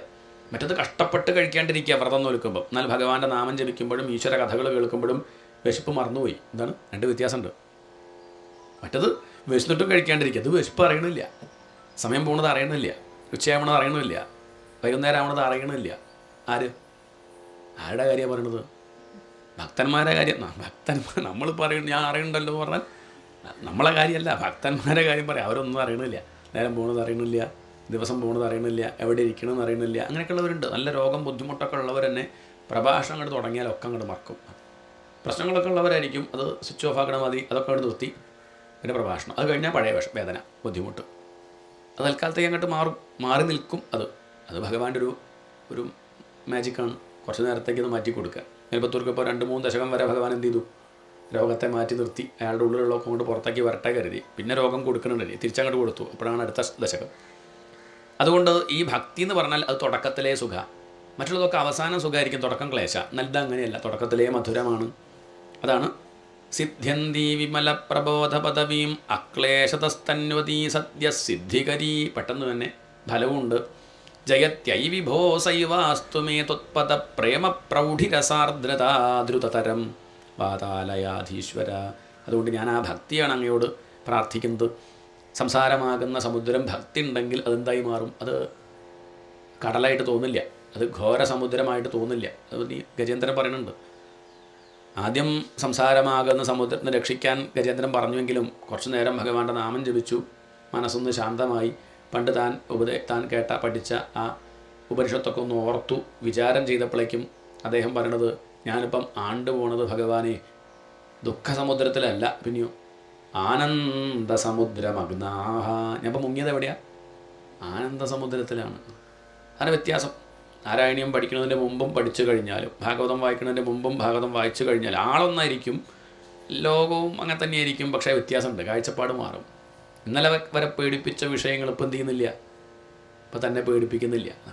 ഇന്നലെ വരെ സമുദ്രമായിരുന്നു, തരണം ചെയ്യാൻ പ്രയാസമാണ്, എങ്ങനെ ഞാൻ ഇവിടുന്ന് മുന്നോട്ട് പോകും എന്നൊക്കെ പറഞ്ഞ് ആകെ വിഷമിച്ചിരുന്ന സമയം തോണി കയറിയ പ്രയാസം. ഓട്ടത്തോണിയാണ് ബുദ്ധിമുട്ട്. 9 ദ്വാരങ്ങളുള്ള ഓട്ടത്തോണിയായിട്ട് നടക്കുക നമ്മൾ. കാരണം ഈ ശരീരം കാറ്റ് പോകാണ്ടിരിക്കണ തന്നെ ഭാഗ്യമല്ലേ, അത് പോകാനൊക്കെ നിൽക്കണുണ്ട് കുറച്ച് ദിവസം എന്നുള്ളത് തന്നെ വലിയ ഭാഗ്യമല്ലേ. അങ്ങനെയുള്ള തോണിയിൽ അങ്ങനെ സഞ്ചരിക്കുന്ന ജീവൻ്റെ കഥ എത്ര ക്ലേശമാണ്, ബുദ്ധിമുട്ടാണ്. പക്ഷെ അങ്ങനെ നമ്മൾ ആ സമുദ്രത്തിൽ യാത്ര ചെയ്യുന്ന സമയത്ത് നല്ലൊരു തോണിക്കാരനെ കിട്ടിയാലോ വിശ്വസിക്കാം. അയാൾക്ക് സമുദ്രം നല്ല പരിചയമാണ്, അയാളുടെയാണ് സമുദ്രം. അയാളാണെങ്കിൽ ബഹുരസികനാണ്, നല്ല തമാശയൊക്കെ പറയും, പാട്ടൊക്കെ പാടും, തമാശയൊക്കെ പറയും. അദ്ദേഹം വിചാരിച്ചാൽ എന്തോ നടക്കും. നല്ല നിലാവുണ്ടാക്കി അദ്ദേഹം ആ സമുദ്രത്തിലൊക്കെ താമരകൾ അത് തടാകമാക്കി മാറ്റി. നല്ല താമരകളൊക്കെ വെച്ച് കഴിഞ്ഞാൽ നല്ല പൂർണ്ണചന്ദ്രൻ ആകാശത്ത്, നിലാവ്, അതിൻ്റെ പ്രതിബിംബം നദിയിൽ കാണുന്നു. ഈ തോണിക്കാരൻ നല്ല ഭംഗിയിൽ തുഴയുന്നു, നമ്മളോട് സംസാരിക്കുന്നു, പാട്ടുപാടുന്നു. അക്കരെ എത്തിച്ചു നമ്മളെ. അപ്പോൾ നമ്മളെന്താ പറയുക? ഒരു റൗണ്ട് കൂടി 10 റുപ്യ തരാം, ഈ സംസാര സമുദ്രത്തിൽ ഒന്നും കൂടി. എന്താണ് അയാൾക്ക് സംസാര സമുദ്രമല്ല, അതാണ്. അയാൾ പറയും എനിക്ക് ഒരു ജന്മം കൂടി തരൂ, കുഴപ്പമില്ല. ഇന്നലെ മുക്തിയെ പറഞ്ഞത്, ഇപ്പം അത് തോന്നില്ല, ഇത്ര രസമായി മാറി എന്നുള്ളത്. അതാണ് പ്രത്യേകത. ഈ ഗ്രന്ഥത്തെ, ആധ്യാത്മിക ശാസ്ത്രങ്ങളെ ആശ്രയിച്ചാൽ എന്താ ലാഭം ചോദിച്ചാൽ, ലോകം മാറുന്നു വിചാരിക്കേണ്ട. ലോകമല്ല മാറുന്നത്, നമ്മുടെ കാഴ്ചപ്പാട് മാറുന്നു. ഇന്നലെ ദുഃഖിപ്പിച്ച പാമ്പ് ഇപ്പം അത് മുല്ലമാലയാൻ തിരിച്ചറിഞ്ഞു. വെളിച്ചടിച്ചപ്പോഴേ ടോർച്ചടിച്ചപ്പോൾ ഈ മുല്ലമാലയാണ്. ഇന്നലെ വരെ ഞാൻ അങ്ങോട്ട് പോകാണ്ടിരിക്കുക, മൂർഖനുണ്ടെന്ന് പറഞ്ഞിട്ട്. മൂർഖനല്ലത്, നല്ല സുഗന്ധമുള്ള മുല്ലമാല കണ്ട് മൂർഖനെന്ന് വിചാരിച്ചു അജ്ഞാനം കൊണ്ട്. നാരായണീയമാകുന്ന ടോർച്ച് അങ്ങോട്ട് അടിച്ചപ്പോഴോ അത് മുല്ലമാലയാൻ മനസ്സിലാവുകയാണ്. അത്രയേ ഉള്ളൂ. ഇന്നലെ വരെ ദുഃഖിച്ചത് വെറുതെ ആയിരുന്നു, കഷ്ടമായി. ഇത് നേരത്തെ അറിഞ്ഞിട്ടുണ്ടെങ്കിൽ ആ ടെൻഷൻ ഒഴിവാക്കിയിരുന്നു. ഇപ്പോൾ കുറേ കാലമായിട്ട് ദുഃഖിച്ചതൊക്കെ ഒഴിവാക്കാമായിരുന്നു എന്ന് തോന്നും. അതുകൊണ്ട് എനിക്കെന്ത് മതി? പ്രേമപ്രൗഢിരസാർദ്രതാദ്രുതതരം. എനിക്ക് അങ്ങയുടെ ആ ഭഗവാന്റെ പാതാരബന്ധങ്ങളിൽ ഭക്തി മാത്രം മതി എന്ന് പറഞ്ഞ് നിർത്തുകയാണ്. അന്നത്തെ ദിവസം കഴിഞ്ഞു. ഓരോ ദിവസം ഓരോ ദശകമാണ്. അത്രയേ ഉള്ളൂ. നമ്മളെപ്പോലെ അങ്ങ് 100 ദശകം ഒരു ദിവസം കൊണ്ട് വായിക്കില്ല. ഓരോ ദിവസം ഓരോ ദശകം അദ്ദേഹം വായിച്ച് സമർപ്പിക്കുന്നു, തിരിച്ചു പോകുന്നു. പിറ്റേ ദിവസം രാവിലെ എണീക്കൂ, കുളി കഴിയും, അല്ലേ അമ്പലത്തിൽ വന്ന് നോക്കും. ഗുരുവായൂരപ്പൻ അദ്ദേഹത്തിൻ്റെ ആ അടുത്ത ദശകം 3-ാം ദശകം എന്തായിരിക്കുന്നു കേൾക്കാൻ ആഗ്രഹിച്ച് മുന്നിൽ വന്ന് പടിഞ്ഞിരിക്കും. അങ്ങനെ അദ്ദേഹം വർണ്ണിക്കും. ഇന്നിപ്പോൾ എന്താ അദ്ദേഹം പറയണത്? അദ്ദേഹത്തിൻ്റെ ആ ഭക്തി പ്രാർത്ഥന, അതിന് വേറൊരു പേരാണ് ആർത്തപ്രലാപം. ദുഃഖമാണ്, നല്ല വേദന അദ്ദേഹത്തിനുണ്ട്. 2 ദിവസം ദുഃഖമൊന്നും ഉണ്ടായില്ല. 3-ാം ദിവസം അദ്ദേഹത്തിൻ്റെ വാതരോഗം അങ്ങോട്ട് വർദ്ധിച്ചു. രക്തവാദമാണെന്നാണ് പലരുടെ അഭിപ്രായം. ഇപ്പോൾ എന്ത് വാദം നമുക്കിതിനൊന്നും നിശ്ചയില്ല, എന്നാലും പലരുടെ അഭിപ്രായം രക്തവാദമാണ് അദ്ദേഹത്തിന് വന്നതെന്നാണ്. അദ്ദേഹം അന്ന് വന്നു, അമ്പലത്തിലെത്തി. കുറച്ചു നേരം അവിടെ ഇരുന്ന സമയത്ത് പലരും അവിടെ ഭക്തിയോടുകൂടി നാമം ജപിച്ച് നൃത്തം വയ്ക്കുന്നതും അവർ പ്രദക്ഷിണം വയ്ക്കുന്നതൊക്കെ ശ്രദ്ധയിൽപ്പെടുകയാണ്. പൂന്താനൊക്കെ ആയിരിക്കണം എന്നാണ്. തൻ്റെ അത്ര വലിയ പാണ്ഡിത്യമൊന്നും അദ്ദേഹത്തിനില്ല, ഇങ്ങനെ ഗ്രന്ഥജ്ഞാനമില്ല, സംസ്കൃതത്തിലൊന്നും ഇത്ര അറിവ് പൂന്താനത്തിനില്ല. പക്ഷേ അങ്ങനെയുള്ളവരൊക്കെ നോക്കും, ഒരു കുഴപ്പമില്ലാതെ ഇങ്ങനെ പ്രദക്ഷിണം വയ്ക്കുന്നുണ്ട്, അങ്ങനെ നമസ്കരിക്കുന്നുണ്ട്. പക്ഷേ എനിക്കത് പറ്റണില്ലല്ലോ. അതിൽ നിന്നാണ് അദ്ദേഹത്തിൻ്റെ ദുഃഖം. ഭഗവാനോട് തന്നെ പരാതി പറയുകയാണ്. പരാതി പറയരുത്, ഇത് രണ്ടാം തരാണ് പരാതി പറയണത്. പക്ഷേ നമ്മൾ വേറെ പലരോടും പരാതി പറയാറില്ലേ? ഉണ്ട്. എന്നാൽ പിന്നെ ഭഗവാനോട് പറയാൻ നല്ലത്. എന്താണ്? ആരോടും പറയണില്ലെങ്കിൽ ഭഗവാനോടും പറയണ്ട. അവിടെ ഈ കണ്ട അലവലാതികളൊക്കെ പറയണുണ്ടെങ്കിൽ അത് നിർത്തി ഭഗവാനോട് പറയുക, അത്രയേ ഉള്ളൂ. ഇവിടെ മേൽപ്പത്തൂർ ആരോടും പറയണില്ല. അദ്ദേഹം തൻ്റെ അനിയനെ പോലും 2 ദിവസം കഴിഞ്ഞപ്പോൾ പറഞ്ഞയച്ചു എന്നാണ്. ഇനിയിപ്പോൾ താൻ കൂടെ ഉള്ളതുകൊണ്ടാണോ എന്നെ ഭഗവാൻ ശ്രദ്ധിക്കാത്തത്? എന്താണ്? അല്ല, മൂപ്പരുണ്ടല്ലോ, അനിയുണ്ടല്ലോ കൂടെ. എന്നാൽ പിന്നെ ഞാൻ ഇനിയിപ്പോൾ അത് വേണ്ട. അങ്ങനെയാണെങ്കിൽ ഭഗവാൻ ശ്രദ്ധിക്കണമെങ്കിൽ ഇയാൾ അകറ്റണതാണ് നല്ലതെന്ന് ഭഗവാൻ ഈ മേൽപ്പത്തൂർ തോന്നിയിട്ടുണ്ടാവണം. അനിയനാണ് താങ്ങണത്, സഹായിക്കണതൊക്കെ നടക്കാനൊക്കെ. അദ്ദേഹത്തെ ഒഴിവാക്കി എന്നാണ് കഥ. പഠന്തോ നാമാനി പ്രമദഭരസിന്ധൗ നിപതിത സ്മരന്തോ രൂപം തേ വരദ കഥയന്തോ ഗുണകഥാ ചരന്തോ യേ ഭക്താ ത്വയി ഖലു രമന്തേ പരമമൂനഹം ധന്യാൻ മന്യേ സമധികത സർവാഭിലഷിതാൻ. ഏറ്റവും വലിയ ഭാഗ്യവാന്മാരായിട്ട് ഞാൻ കണക്കാക്കുന്നത് ഇതാണ്. അഹം ധന്യാൻ മന്യേ, ഞാനിവിടെ ധന്യന്മാരായിട്ട് കണക്കാക്കിയത് ആരെയാണ്? കോഴിക്കോട് 2 ഫ്ലാറ്റ് വാങ്ങിയ ആളെ അതല്ല, സുന്ദരനായിട്ടുള്ള ആൾ, ആരോഗ്യ ദൃഢഗാത്രൻ അല്ല. ഞാൻ ധന്യന്മാരായിട്ട് ഭാഗ്യവാന്മാരായിട്ട് കണക്കാക്കിയത് അവരെയാണ്. ആരെ? പഠന്തോ നാമാനി, ഭഗവാന്റെ നാമം ജപിച്ച് അങ്ങനെ സഞ്ചരിക്കുക.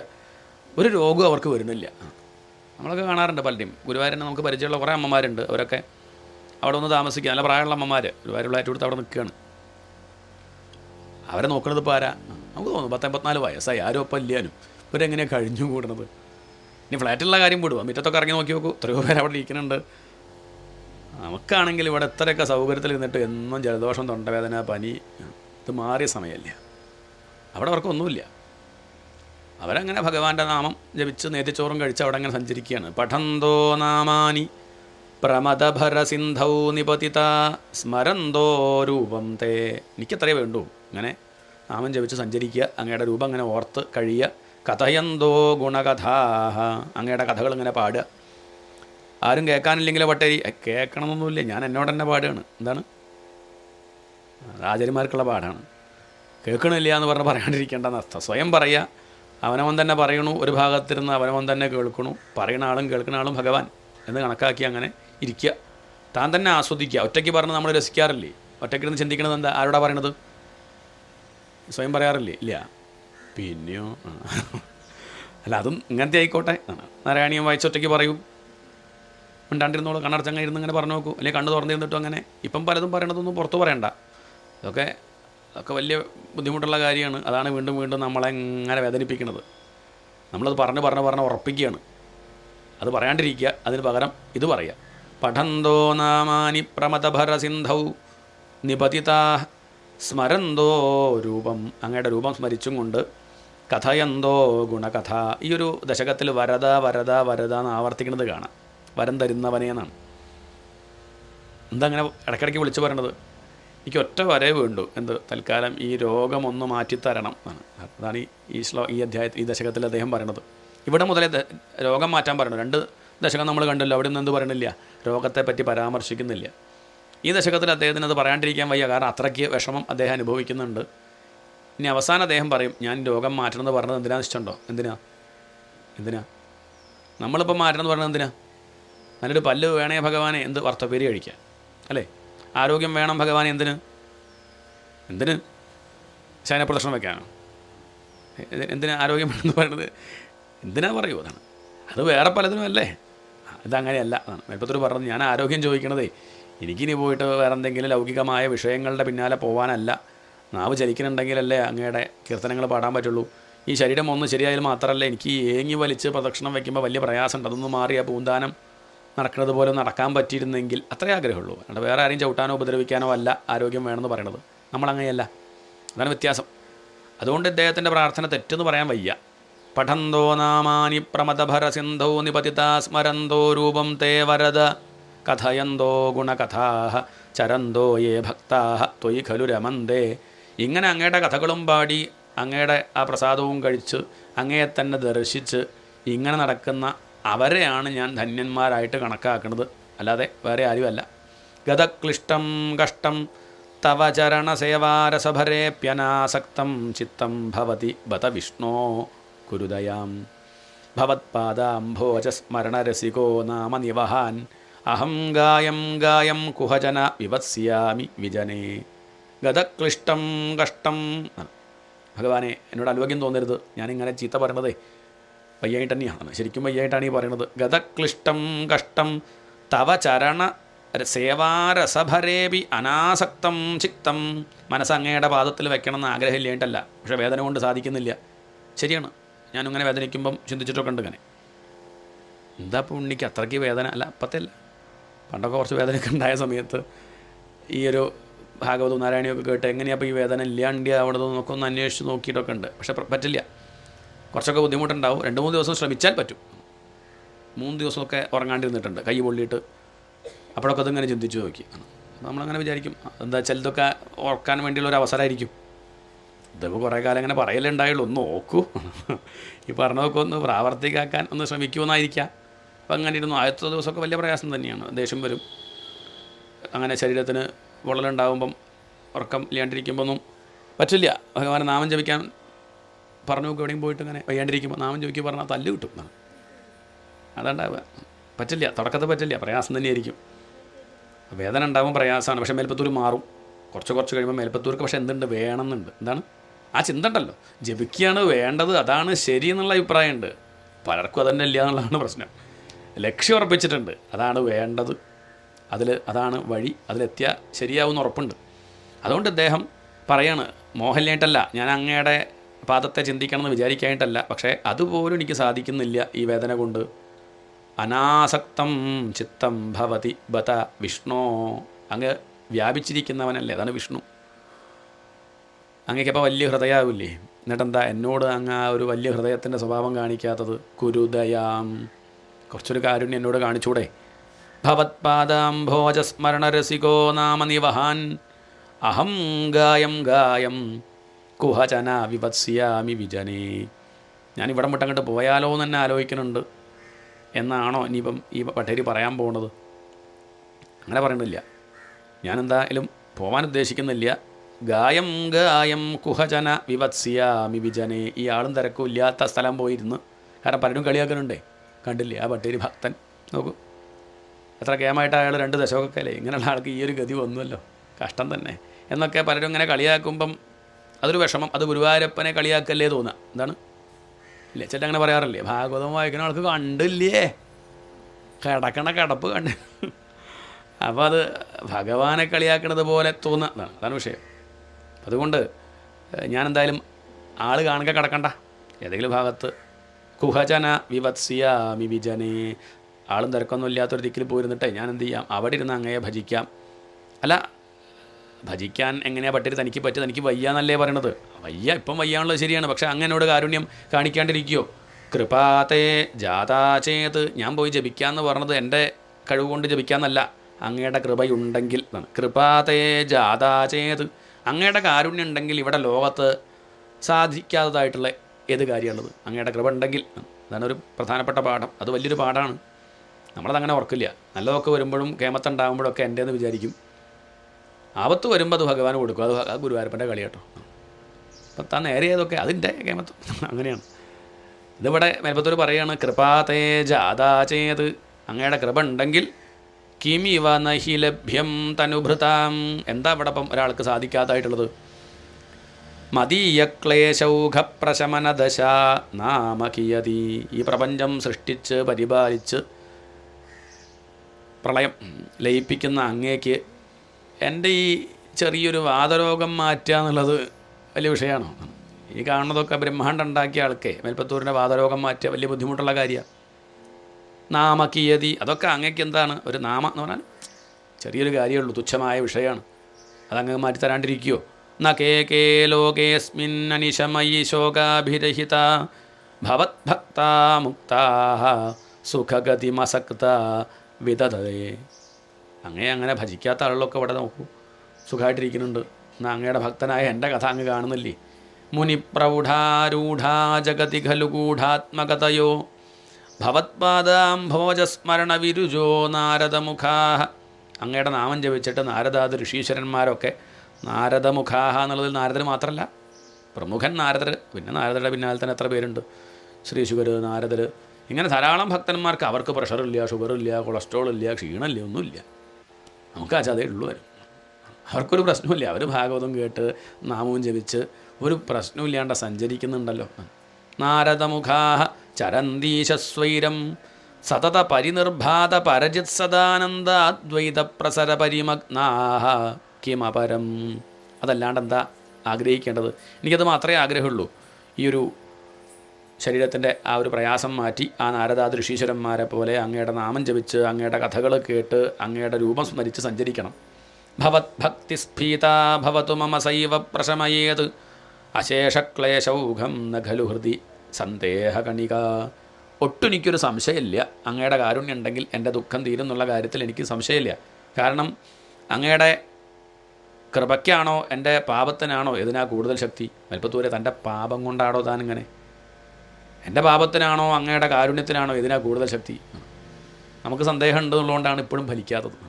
അദ്ദേഹം പറയുകയാണ്, എനിക്കൊരു സന്ദേഹവുമില്ല, അങ്ങയുടെ കാരുണ്യത്തിനാണ് എൻ്റെ പാപത്തിനേക്കാൾ ശക്തിയുള്ളത്. അതുകൊണ്ട് ഹൃദി സന്ദേഹകണിക എന്നാണ് എനിക്കൊട്ടും സന്ദേഹമില്ല. ഇനി ഞാൻ അങ്ങയെ ഭജിച്ചിട്ട് എനിക്ക് ശാന്തി ലഭിച്ചില്ലെങ്കിൽ അതിൻ്റെ കുറവാർക്കാം? ആരെയാ പറയുക? മേൽപ്പത്തൂർ ഭജിച്ചു എന്നിട്ട് അദ്ദേഹത്തിന് ക്ലേശം ഉണ്ടായി എന്ന് പറഞ്ഞാൽ അതിൻ്റെ കുറവാർക്കാം? മേൽപ്പത്തൂരിനാണോ? മേൽപ്പത്തൂർ പറയുകയാണ്, അതിൻ്റെ കുറവ് എനിക്കൊന്നുമല്ല, അങ്ങേക്ക് എന്നെ ചീത്തപ്പേര്. അങ്ങയെ പറ്റി ജനങ്ങൾ പറയും ഗുരുവായൂരപ്പന് ഇപ്പോൾ പണ്ടത്തെ പോലെ. ഗുരുവായൂരപ്പനൊക്കെ ആൾ മാറിപ്പോയി, തിരക്കൊക്കെ വന്നപ്പോഴേ ആളങ്ങോട്ട്. ഇപ്പം പണ്ടത്തെ പോലെ കാരുണ്യമൊന്നുമില്ല എന്ന് അങ്ങയെ പറ്റിയാൽ പറയുക. അങ്ങയുടെ കാരുണ്യത്തെ പറ്റിയൊക്കെ വ്യാസാദി ഋഷീശ്വരന്മാരൊക്കെ കേമായിട്ട് പറഞ്ഞിട്ടില്ലേ? അതൊക്കെ എന്താവും? അതൊക്കെ വെറുതെ ആവട്ടോ ഭഗവാനെ. മേൽപ്പത്തൂരിന് അത് പറയാനുള്ള സ്വാതന്ത്ര്യമുണ്ട്. മേൽപ്പത്തൂരിന് ഇപ്പോൾ ഒരു സഖ്യഭക്തിയാണ്, ഭഗവാന്റെ സുഹൃത്തായിട്ട് കണ്ടിട്ടാണ് ചീത്ത പറയുന്നത്. നചേത് വ്യാസസ്യോക്തി. അല്ല, അങ്ങ് എൻ്റെ നേരെ കാരുണ്യം കാണിച്ചിട്ടില്ലെങ്കിൽ വ്യാസർ പറഞ്ഞത് വെറുതെയാവും. വ്യാസർ എവിടെയാണ് പറഞ്ഞത്? അതാണ് അടുത്ത പേജിൽ മുഴുവൻ വ്യാസർ പറഞ്ഞതാണ് കൊടുത്തത്. വനമാല ഉണ്ടെങ്കിൽ നോക്കിയാൽ കാണാം. അനർത്ഥോപശമം സാക്ഷാത് ഭക്തിയോഗം അധോക്ഷജേ ലോകസ്യ ആജാനതോ വിദ്വാൻ ചക്രേ സാത്വത സംഹിതാം. അത് ഭാഗവത്തിൽ കുറേ കാണാം. നാമസങ്കീർത്തനം യസ്യ സർവപാപ പ്രണാശനം. എന്താ പറഞ്ഞത്? ഭഗവാന്റെ നാമം ജപിച്ചാൽ എല്ലാ പാപങ്ങളും തീരുന്നു. അത് വ്യാസർ പറഞ്ഞത് വെറുതെ ആവില്ലേ? ഞാൻ നാമം ഇപ്പോൾ 2 ദശകം ജപിച്ചില്ലേ, എന്നിട്ടിപ്പോൾ എൻ്റെ വിഷമം മാറിയിട്ടില്ലെങ്കിൽ പ്രണാമോ ദുഃഖശമനഃ. ഭഗവാനെ നമസ്കരിച്ചാൽ അവരുടെ പാപം തീരുമെന്ന് പറയണില്ലേ? അനന്യാശ്ചിന്തയന്തോ മാം യേ ജനാഃ പര്യുപാസത്തെ. ഗീത. അനന്യാശ്ചിന്തയന്തോ മാം, മറ്റു ചിന്തകളൊന്നുമില്ലാതെ എന്നെ ആശ്രയിക്കുന്നൊരു ഭക്തൻ്റെ അവരുടെ കാര്യങ്ങളൊക്കെ ഞാൻ ഏറ്റെടുക്കും. അയാൾക്കൊരു പ്രശ്നം വരില്ല, അയാളുടെ കാര്യങ്ങളൊക്കെ ഞാൻ നടത്തും. യോഗക്ഷേമം വഹാമ്യഹം. അതൊക്കെ വെറുതെ ആവില്ലേ? ഇത് ലേശം വ്യത്യാസം കിട്ടും. എന്ന് വെച്ചാൽ അനന്യ എന്നുള്ളതൊന്നും നമ്മൾ ശ്രദ്ധിക്കാറില്ല. നമ്മൾ പറയാറ് നാമം ജപിക്കണം എനിക്കെന്താ ബുദ്ധിമുട്ടുണ്ടാവണമെന്നാണ്. നമ്മൾ ഇങ്ങനെയാണോ നാമം ജപിക്കേണ്ടത്? എന്നാണ്. എല്ലാം ഭഗവാനെ ഏൽപ്പിച്ചു കൊടുത്തുവോ? ഇല്ല എന്നുള്ളതാണ് സത്യം. മേൽപ്പത്തൂരൊക്കെ ഏൽപ്പിച്ച് കൊടുത്തിട്ടാണ് പറയണത്. അതുകൊണ്ടാണ് നമ്മൾ മുഴുവൻ കൊടുത്തിട്ടില്ല എന്നുള്ളതുകൊണ്ടാണ് ദുഃഖം. അനന്യ എന്ന് പറഞ്ഞാൽ മറ്റു ചിന്തകളില്ലാതെ എന്ന് പറഞ്ഞാൽ ഒരാഗ്രഹവും ഇല്ലാതെ, ഒന്നും ഭൗതികമായിട്ടൊന്നും ആഗ്രഹിക്കാതെ ഭഗവാനെ തന്നെ അങ്ങോട്ട് ഏൽപ്പിക്കുക, മനസ്സുകൊണ്ട് ഏൽപ്പിക്കുക. അത് മേൽപ്പത്തൂർ ചെയ്തിട്ടുണ്ട്. അങ്ങനെ ഏൽപ്പിച്ചാൽ അവരുടെ എല്ലാ കാര്യവും ഭഗവാൻ നോക്കും എന്നാണ്. അങ്ങനെയുള്ള ആ വാക്കുകളൊക്കെ ഇപ്പോൾ എന്തായി മാറും? ഭവേൻ മിഥ്യാ രഥ്യാ പുരുഷ വചന പ്രായമഖിലം. രഥ്യാ പുരുഷൻ, രഥി പറഞ്ഞാൽ കവല എന്നാണ്. 4 കവലയിലൊക്കെ വൈകുന്നേരം ആയാൽ 5 മണി കഴിഞ്ഞാലൊക്കെ ചിലതൊക്കെ കുടിച്ചിട്ട് ചിലർ വന്നിരുന്ന് എന്തെങ്കിലുമൊക്കെ അങ്ങനെ പറയും, വിളിച്ച് പറയുകയൊക്കെ ചെയ്യും. അവരുടെ വർത്തമാനം വിവരമുള്ളവർ ശ്രദ്ധിക്കാറുണ്ടോ? നമ്മളൊക്കെ കണ്ടാൽ നിൽക്കാനൊക്കെ പറഞ്ഞു, നിൽക്കോ തിരുമേനി പറയട്ടെ. നമ്മളെന്ത് ചെയ്യും? നമ്മളെല്ലാം അങ്ങോട്ട് ഇവിടെ നിന്നാൽ താനും വഷളാവും. കണ്ടാവുക അയാളെന്തെങ്കിലുമൊക്കെ പറയും, അത് കേട്ടല്ലോ ഞാൻ എന്നുള്ള വിഷമം ആണ്. അങ്ങനെയുള്ളവരുടെ വർത്തമാനമൊന്നും ആരും ശ്രദ്ധിക്കാറില്ല. അവരെന്തോ പറയും, അവരത് കണ്ടു നടിക്കാണ്ട പോകുന്നല്ലാതെ. അതുപോലെയും മാറും ഗീതയും ഭാഗവതമൊക്കെ എന്തായി മാറും? അതൊക്കെ എന്തോ ലേശം അടിച്ച് പൂസായിട്ട് ആരോ എഴുതി വെച്ചതാ. അങ്ങനെ പറഞ്ഞവരുണ്ട് കേട്ടോ, ഇപ്പോഴും ഉണ്ട് അങ്ങനെയൊക്കെ പറഞ്ഞവരുണ്ട്. ലേശം കഞ്ചാവ് അടിച്ചപ്പോൾ അങ്ങോട്ട് എഴുതി വെച്ചത് എന്തോ ശ്ലോകങ്ങൾ എന്നൊക്കെ പറയും. അത്രയ്ക്ക് നിസ്സാരമായിട്ട് മാറും ഭഗവാനെ അങ്ങ് കണ്ണു തുറന്നില്ലെങ്കിൽ. ഭവത് ഭക്തിസ്താവത് പ്രമുഖ മധുരാ ത്വദ്ഗുണരസാത് കിമപ്യാരൂഢാ ചേത് അഖില പരിതാപ പ്രശമനി. അങ്ങയുടെ ഭക്തിയുടെ പ്രത്യേകത തുടക്കത്തിലും മധുരമാണ്, നടുക്കെത്തിയാലോ ആരൂഢാ ചെയ്ത് പിന്നെ പറയും വേണ്ട. തുടക്കം തന്നെ മധുരം. ദുഃഖങ്ങളൊക്കെ അനുഭവിക്കുമ്പം ക്ലേശമുണ്ട് പറഞ്ഞിട്ട് കാര്യമില്ല. അത് നാമം ജപിക്കുമ്പോൾ അതങ്ങനെ മെല്ലെ മെല്ലെ നമുക്കിങ്ങനെ കുറയ്ക്കാൻ പറ്റും. ദുഃഖം അനുഭവിക്കില്ല എന്നൊന്നും പറയണില്ല കേട്ടോ. രോഗം ഇല്ലാണ്ടിരിക്കൊന്നുമില്ല, പക്ഷെ അതെന്തായി മാറില്ല, അയാൾക്കത് അസുഖമായിട്ട് തോന്നില്ല, അത്രയേ ഉള്ളൂ. അയാൾക്കത് വിഷമം ഉണ്ടാക്കില്ല. കഷായം കുടിക്കേണ്ടി വരും, കുടിക്കേണ്ടി വരാണ്ടിരിക്കില്ല, കുടിക്കേണ്ടി വരും. പക്ഷേ കഷായത്തിൻ്റെ കയ്പ് അയാൾ അനുഭവിക്കില്ല. കാരണം അയാളുടെ നാവിൽ എന്തുണ്ട്? ശർക്കര വെച്ചിട്ടുണ്ട്. ആദ്യം ശർക്കര അങ്ങനെ കത്ത് വെച്ചാൽ ചിലപ്പോൾ ഭാര്യയ്ക്കും കുട്ടിക്കും കഷായം കുടിക്കുമ്പോൾ പ്രയാസമുണ്ട്, ഇയാൾക്കില്ല. എന്താ കാരണം? ഇയാളുടെ അകത്തെന്താ? ദേവകി ചോദിക്കുന്നുണ്ട് വസുദേവരോട്, 6 ഉണ്ണികളാണ് മരിച്ചത്, അത് ഏട്ടൻ തല്ലിക്കൊല്ലേ ഉണ്ടായത്, 7ാമതൊന്ന് അലസിപ്പോയി. ദേവകി ദുഃഖിക്കുന്നു, വസുദേവരോ പുഞ്ചിരിച്ച് കാരാഗ്രഹത്തിൽ ഇരിക്കുകയാണ്. ദേവകി ചോദിക്കുകയാണ്, എങ്ങനെയാണ് സാധിക്കുന്നത് മനുഷ്യ, നമ്മുടെ കുട്ടികളല്ലേ മരിച്ചത്? അയാൾ പറയണേ, എന്തപ്പോൾ ചോദിച്ചപ്പോൾ എങ്ങനെ സാധിക്കുന്നു എന്ന് ചോദിച്ചാൽ, കണ്ണടച്ചാൽ ഒരു നീലബാലൻ തൻ്റെ കവിളിങ്ങനെ തലോടുകയാണ്. വിഷമിക്കണ്ട, എന്നെ ആശ്രയിച്ച ദുഃഖമുണ്ടോ? ഇതൊക്കെ ഒരു സ്വപ്നം, ഒക്കെ ഇല്ലാത്തതാ, ഞാൻ മാത്രമാണുള്ളത് എന്നങ്ങോട്ട് ഉറപ്പായാൽ പിന്നെ ദുഃഖമുണ്ടോ? അത്രയേ ഉള്ളൂ. വസുദേവർ ശർക്കര വെച്ചിട്ടുണ്ട് ഉള്ളിലുള്ളതുകൊണ്ട് കഷായം കുടിക്കുമ്പോൾ അദ്ദേഹത്തിന് എന്തില്ല, അത് കഷായം കയ്പായിട്ട് തോന്നുന്നില്ല. ചിലപ്പോൾ അങ്ങനെ വെച്ച് കഴിഞ്ഞ് ചിലപ്പോൾ കഷായം വീണ്ടും ചോദിച്ചൊന്നും വരും. അങ്ങനെയുണ്ട്, ശർക്കര തീരണവരെ തീർന്നില്ല, ശർക്കര പിന്നെയും ബാക്കിയുണ്ട്, കുറച്ചുകൂടി കഷായം തരുമോ ചോദിക്കും. കാരണം അത് നല്ല മധുരം, അത്രയേ ഉള്ളൂ. ദുഃഖം മതിയായില്ലേ, കുറച്ചുകൂടി. കുന്തിദേവി ചോദിക്കുന്നുണ്ട് കൃഷ്ണനോട്, എന്താ പറഞ്ഞ കുന്തിദേവി, ഇത്രയൊക്കെ ദുഃഖം അനുഭവിച്ചിട്ട് പോരാ, കുറച്ചുകൂടി ഉണ്ടോ? കാരണം അതിനൊക്കെ മാറ്റാനുള്ള വിദ്യ ഞാൻ പഠിച്ചു. പിന്നെ ഇപ്പം എന്താ കുഴപ്പം? പിന്നെ അതൊരു ചലഞ്ചാണ്. നമ്മൾ പഠിച്ചു കഴിഞ്ഞാൽ പിന്നെ നമുക്കതെന്താ, നമ്മളതിൽ എക്സ്പേർട്ടായ പിന്നെ നമുക്കത് രസമല്ലേ. നമുക്ക് സമുദ്രത്തിൽ ഇറങ്ങാൻ പേടിയാണ്, എന്നത് ശീലാക്കിയവരുണ്ട്, അതിൽ പഠിച്ച് നീന്തി ശീലിച്ചവരുണ്ട്. അവർക്ക് സമുദ്രം എന്ന് കണ്ട ആവേശ, അവരെടുത്തങ്ങോട്ട് ചാടും, നമുക്ക് പറ്റൂ.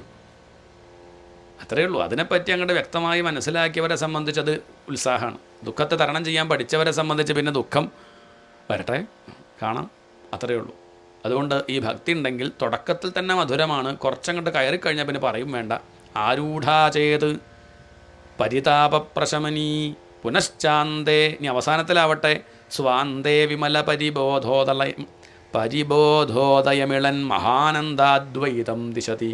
മെല്ലെ മെല്ലെ ഈ ഭക്തി ചിത്തശുദ്ധിയിലേക്ക് എത്തിക്കും. മനസ്സ് മെല്ലെ ശുദ്ധാവും. ചിത്തം ശുദ്ധമായാലോ, ശുദ്ധമായ മഹാവാക്യങ്ങളൊക്കെ കേട്ട മാത്രയിൽ മനസ്സിലാവും. ഇപ്പോൾ കുറേ കേൾക്കുന്നുണ്ടെങ്കിലും മനസ്സിലാവുന്നില്ലെന്ന് മാത്രം ദേഷ്യം വരും ചെയ്യുന്നുണ്ട്. അഹം ബ്രഹ്മാസ്മി, പിന്നെ ബ്രഹ്മാസ്മി. എന്താ കാരണം വെച്ചാൽ ചിത്തശുദ്ധല്ല എന്നുള്ളതാണ്. ഹൃദയം ഒന്ന് ശുദ്ധാവണ്ടേ. ഇതൊന്ന് കേട്ടാൽ എങ്ങനെ ഭക്തി ഉണ്ടായി, ഭഗവാന്റെ നാമം ജപിച്ച് ഈശ്വര കഥകൾ കേട്ടാൽ കുറച്ച് കഴിയുമ്പോൾ ഹൃദയം കർപ്പൂരം പോലെയാവും. കർപ്പൂരമാണെങ്കിൽ അങ്ങോട്ട് തീപ്പെട്ടിക്കൊള്ളി ഉരച്ചാൽ കത്തും ഇല്ലേ?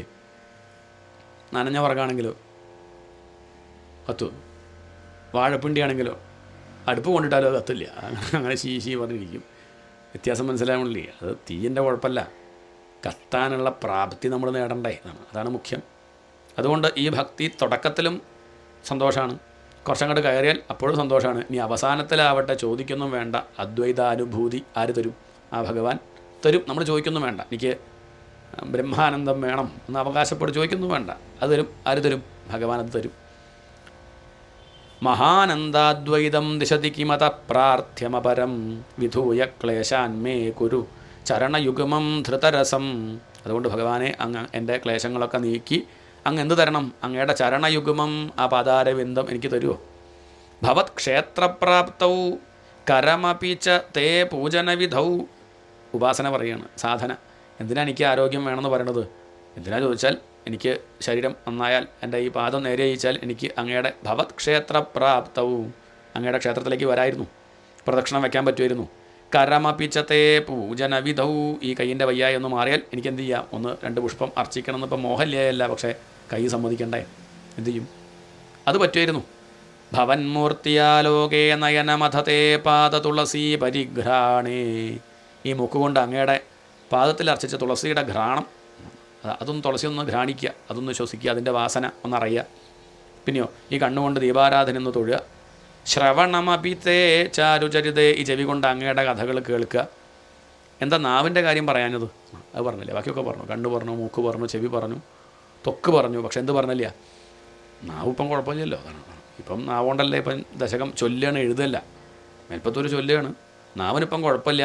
പിന്നെ നേദ്യച്ചോറ് അവിടെ നിന്ന് തരാവണമുണ്ട്. ഒന്ന് രുചി, പിന്നെ വർത്തമാനം പറയുക. രണ്ടിപ്പം കുഴപ്പമില്ല, നല്ല പ്രസാദം ലഭിക്കുന്നുണ്ട്. അതുകൊണ്ട് ആ കാര്യം ഞാൻ പറയണില്ല. ബാക്കിയുള്ളതൊക്കെ ഒന്ന് ശരിയായി കിട്ടിയാൽ മതി എന്നർത്ഥം. പ്രഭൂതാധിവ്യാധിപ്രസഭചലിതേ മാമകഹൃതി ത്വദീയം തദ്രൂപം പരമരസചിദ്രൂപമുദിയാത് ഉദഞ്ചദ്രോമാഞ്ചോ ഗളിതബഹുഹർഷാശ്രുനിവഹോ യഥാ വിസ്മര്യാസം ദുരുപശമപീഡാപരിഭവാൻ മരുദ്ഗേഹാധീശ ത്വയി ഖലു പരാഞ്ജോപി സുഖിനഃ. നമ്മളൊക്കെ പറഞ്ഞതുപോലെ തന്നെ ഭീഷണിപ്പെടുത്തുകയാണ് ഭഗവാനെ. അങ്ങയെ ഭജിക്കാത്തവരൊക്കെ ഇവിടെ സുഖമായിട്ടിരിക്കുന്നുണ്ട്. ചിലങ്ങനെ പറയാറുണ്ട്, അമ്പലത്തിൽ പോവാത്തവരൊക്കെ നോക്ക് സുഖമായിട്ടിരിക്കണം. ഞാനെന്നും ധർമ്മനിഷ്ഠിക ഒരു തെറ്റ് അറിഞ്ഞുകൊണ്ടിരുന്നില്ല. എന്നിട്ട് എൻ്റെ കഥ കണ്ടില്ലേ എന്നാണ്. മരുദ്ഗേഹാധീശ അല്ലെ ഗുരുവായൂരപ്പ ത്വയി ഖലു പരാഞ്ജോപി സുഖിനഃ. അങ്ങയെ ശ്രദ്ധിക്കാത്ത പലരും നോക്കൂ സുഖമായിട്ടിരിക്കണം. അവരുടെ കുടുംബത്തൊന്നും ഒരു പ്രശ്നവുമില്ല, ധാരാളം സമ്പത്തുമുണ്ട്, സുഖമായിട്ടിരിക്കുകയാണ്, ആരോഗ്യത്തിന് കുഴപ്പമില്ല. പക്ഷേ അങ്ങയുടെ സ്നേഹിതനായ ഭവത് സ്നേഹി സോഹം, അങ്ങയുടെ ഭക്തനായ എൻ്റെ കഥ നോക്കൂ. സ്വബഹുപരിതപ്യേ, ലേശമൊന്നുമല്ല, നല്ലോണം ക്ലേശിക്കുന്നുണ്ട്, ചെറിയ ക്ലേശാച്ചാൽ പോട്ടെ. സുബഹുപരിതപ്യേ ച കിമിതം, എന്തേ ഇപ്പം ഇങ്ങനെ വരാൻ കാരണം? അകീർത്തിസ്തേ മാ ഭൂ, എനിക്കൊന്നേ പറയാനുള്ളൂ, അങ്ങേക്ക് ചീത്തപ്പേരുണ്ടാവരുത് എന്നുണ്ടെങ്കിൽ എത്രയും പെട്ടെന്ന് എൻ്റെ കാര്യം ശരിയായിക്കൂടുക, അല്ലെങ്കിൽ അങ്ങേക്കാ കുഴപ്പം. തന്നെയാണ് രുക്മിണി കൃഷ്ണനോട് പറഞ്ഞത്. അങ്ങ് വന്ന് എന്നെ കൊണ്ടുപോയില്ലെങ്കിൽ പറയുക എന്നെയല്ല, അങ്ങനെയാണ് പറയുക. സിംഹത്തിന് വെച്ച എര ഒരു കുറുക്കൻ കൊണ്ടുപോയാൽ നാട്ടുകാരും സിംഹത്തെ കുറ്റം പറയില്ല, അല്ല കുറുക്കനെ കുറ്റം പറയില്ല. ആരേ പറയുക? സിംഹത്തിന് ഉശിര് പോരാ എന്നാ പറയുക. എനിക്ക് ഈ രോഗം അങ്ങയെ ഭജിച്ചിട്ടും മാറിയില്ലെങ്കിൽ അങ്ങനെയാണ് പറയുക, ഗുരുവായൂരപ്പന് കാരുണ്യമില്ല എന്നേ പറയുള്ളൂ. അകീർത്തിസ്തേ മാ ഭൂവരത, പിന്നെയും വരത. അങ്ങേക്ക് അകീർത്തി പറഞ്ഞാൽ ചീത്തപ്പേരുണ്ടാവും. അതുകൊണ്ട് അങ്ങേക്ക് ചിത്തപ്പേര് വരാണ്ടിരിക്കാൻ എന്നെന്ത് ചെയ്യണം? ഭവത് ഭക്തോത്തംസം, അങ്ങയുടെ വലിയ ഭക്തനാക്കുക, ചെറുതൊന്നല്ല, ഭക്തോത്തംസം, ഭക്തന്മാരിലെ ലീഡറാക്കി മാറ്റണേ. ജഡിതി, എത്രയും പെട്ടെന്ന്, എനിക്ക് കാത്തിരിക്കാൻ വയ്യ, എത്രയും പെട്ടെന്ന് എന്ത് ചെയ്യണം? എന്നെ അങ്ങയുടെ ഭക്തന്മാരിലെ അഗ്രഗണ്യനാക്കണേ. കംസദമന, കംസനെയൊക്കെ അടിച്ചു കൊല്ലാൻ എന്താ ഉത്സാഹം? അങ്ങനെയുള്ള അങ്ങേക്ക് എൻ്റെ ഈ വാദത്തെ അടിച്ചു കൊല്ലാൻ എന്തത്ര ബുദ്ധിമുട്ട്? ഒന്ന് നേരെയാക്കി കൂടെ എന്നൊരു ധ്വനി. കിമുക്തൈഹി ഭൂയോഭിഹി തവ ഹി കരുണായാവതുദിയാത്. മാറി, മേൽപ്പത്തൂരിൻ്റെ ഭാവം മാറി. അല്ല, ഞാൻ അങ്ങയെ വരട്ടിന്ന് അങ്ങേക്ക് തോന്നുന്നുണ്ടോ ഗുരുവായൂരപ്പ? ഇങ്ങനെയൊന്നും പറയാൻ പാടില്ലാത്തതാണല്ലേ, ക്ഷമിക്കണം. കിമുക്തൈഹി, നമ്മളിത് വായിക്കുന്നുള്ളതൊന്നും ഇപ്പം മേൽപ്പത്തൂരിന് അറിയില്ലായിരുന്നു. അതാണ് അദ്ദേഹം രഹസ്യമായിട്ട് ഭഗവാനോട് പറഞ്ഞ കാര്യമാണ് ഇപ്പം പരസ്യമാണത്. ഞാനിത് പറഞ്ഞത് വിഷമം കൊണ്ട് പറഞ്ഞേ ഉള്ളൂ. കിമുക്തൈഹി ഭൂയോഭി, ഞാൻ ഇനി അധികം ഒന്നും പറയണില്ല. എന്തിനാ അപ്പം അങ്ങനെ പരാതി പറയണതും? അത് ശരിയല്ലാന്ന് എനിക്കറിയാം. അതുകൊണ്ട് ഞാൻ ഈ പരാതി പറച്ചിൽ നിർത്തി. ഇനി ഞാൻ ഈ വേദനയെ പറ്റിയൊന്നും പറയണില്ല. തവ ഹി കരുണായാവതുദിയാത്, അങ്ങയുടെ കാരുണ്യം എപ്പോഴാണോ എൻ്റെ നേരെ വർഷിക്കുന്നത് അതുവരെ ഞാൻ വീട്ടിലിരിക്കുക, ആയ വിളിച്ചാൽ മതി. അങ്ങനെയല്ല, അതുവരെ എന്തു ചെയ്യും? അതുവരെ യാവതുദിയാദഹം താവദ്ദേവ, അതുവരെ ഞാനിവിടെ പ്രഹിത വിവിധാർത്ഥ പ്രലപിത പുരക്ലിപ്തേ പാദേ. കുറച്ച് വയ്യായൊക്കെ കണ്ട് കാലിന്, എന്നാലും കുറച്ച് ഏങ്ങി വലിച്ചിട്ടാണെങ്കിലും ഞാൻ പ്രദക്ഷിണം വയ്ക്കും. വരദ, പിന്നെയും വരദ, എത്ര പ്രാവശ്യം ഈ വരദ ആവർത്തിക്കണം. തവ നേഷ്യാമി ദിവസാൻ, ഞാൻ ദിവസങ്ങൾ കഴിച്ച് കൂട്ടിക്കോളാം, കുറച്ച് ക്ലേശിച്ചിട്ടാണെങ്കിലും സാരല്ല. അല്ല, ഇനി മാറില്ല എന്നുണ്ടെങ്കിൽ മേപ്പത്തൂർ തിരിച്ചില്ലത്തേക്ക് പോകുന്നുണ്ടോ? അത് ഉദ്ദേശിക്കുന്നില്ല. എന്തായാലും ഇപ്പോൾ ഇല്ലത്തേക്ക് തിരിച്ച് പോകാൻ ഞാൻ ഉദ്ദേശിച്ചിട്ടില്ല. എന്തു ചെയ്യും? ഇവിടെ തന്നെ ഇരുന്ന് യഥാശക്തി വ്യക്തം, ശക്തിക്കനുസരിച്ച്, വയ്യായൊക്കെ ഉണ്ട് അതുകൊണ്ട് വേണ്ടതുപോലെ ആവും നിശ്ചയില്ല, എന്നാലും ശക്തിക്കനുസരിച്ച് നൂത്തി നിഷേവ വിരചയൻ, അങ്ങയെ സ്തുതിക്കാം, അങ്ങയെ നമിക്കാം, ആവണതുപോലെയൊക്കെ എന്ത് ചെയ്യാം? അങ്ങയെ ഭജിക്കാം. എത്ര വരെ? അങ്ങയുടെ കാരുണ്യം എന്നിൽ വർഷിക്കുന്നത് വരെ ഞാൻ എന്തായാലും ഇവിടം വിട്ട് പോവാൻ ഉദ്ദേശിച്ചില്ല. ഇതാണ് മേൽപ്പത്തൂരിൻ്റെ കേമത്തം. അതുകൊണ്ടാണ് മേൽപ്പത്തൂരിൻ്റെ വയ്യായൊക്കെ മാറിയതും. നമ്മൾ അങ്ങനെയല്ല, നമ്മൾ കുറച്ച് അവിടെ പോയി നോക്കുക, പിന്നെ കുറച്ച് അപ്പുറത്ത് പോയി നോക്കുക. പിന്നെ അപ്പോഴാണ് വേറെന്തോന്ന് കേട്ട് യൂട്യൂബിൽ ഒരു കൂടോത്ര സ്വാമി, ആളടുത്ത് പോയി നോക്കുക, എവിടെയൊക്കെ പോകുന്നതാണ്. ഒരു ദിക്കിൽ ഉറപ്പില്ലെങ്കിൽ എന്ത് ചെയ്യും? മേൽപ്പത്തൂർ എവിടെയെങ്കിലും പോയോ? 100 ദിവസം അവിടെ ഇരുന്നു. എപ്പോഴാണോ അങ്ങയുടെ കാരുണ്യം എന്നിൽ വർഷിക്കുന്നത് അതുവരെ ഞാൻ അവിടെ ഇരിക്കാൻ തീരുമാനിച്ചു, ഇനി എവിടെയും പോകണില്ല എന്ന് പറഞ്ഞ് അദ്ദേഹം അവിടെ ഇരുന്ന് ഭഗവാനെ ഭജിക്കുന്നു. അപ്പോൾ ചിലർ ചോദിക്കും, അതുകൊണ്ട് ഫലം ഉണ്ടായോ എന്ന്. പിന്നെന്താ സംശയം? ഭൗതികമായിട്ട് നോക്കിയാലും മേൽപ്പത്തൂരിന് അവസാനമാകുമ്പോഴേക്കും വാതരോഗം മാറണമെന്നില്ല. എന്താണ് അവസാനം നോക്കിയാൽ വാതരോഗം മാറണം അദ്ദേഹത്തിനില്ല, പക്ഷേ ഗുരുവായൂരപ്പനുണ്ടായി. അങ്ങനെ പറ്റില്ല അയാൾക്ക്. കുചേലന് കാശ് വേണമെന്ന് ആഗ്രഹമില്ല, പക്ഷെ കുറച്ച് കഴിയുമ്പോൾ ഭഗവാൻ തോന്നിയത് അങ്ങനെ പറ്റില്ല, അയാൾക്ക് കൊടുക്കണം. അതിപ്പം സുധാമാവിൻ്റെ കുറ്റമല്ല. മേൽപ്പത്തൂരിൻ്റെ വാതരോഗം മാറിയതിപ്പം മേൽപ്പത്തൂരിൻ്റെ കുറ്റമല്ല, അത് ഭഗവാൻ മാറ്റാൻ തീരുമാനിച്ചപ്പോൾ എന്ത് ചെയ്യാൻ പറ്റും? അദ്ദേഹം മാറ്റണമെന്ന് പിന്നെ അവസാനം പറഞ്ഞിട്ടില്ല, പക്ഷേ ഭഗവാൻ മാറ്റിക്കൊടുത്തു. 86 വയസ്സ് വരെ ആര് ജീവിച്ചു? മേൽപ്പത്തൂർ. പിന്നെ എത്രയോ ധാരാളം. ഇത് സ്തോത്രകാവ്യം, ഭക്തിക്ക് പ്രാധാന്യം കൊടുത്തു, ഇതിനാണ് പ്രസിദ്ധി ഉണ്ടായതെന്നേ ഉള്ളൂ. പക്ഷേ വേറെയും പല ഗ്രന്ഥങ്ങളും അദ്ദേഹം രചിച്ചിട്ടുണ്ട്. വ്യാകരണ ഗ്രന്ഥങ്ങൾ രചിച്ചിട്ടുണ്ട്. വലിയ പാണ്ഡിത്യമുള്ള ആളാണ്. എത്രയോ സംസ്കൃത ഗ്രന്ഥങ്ങൾ, അനവധി പ്രബന്ധങ്ങൾ രചിച്ചിട്ടുണ്ട്. അങ്ങനെ അദ്ദേഹം കഴിഞ്ഞു.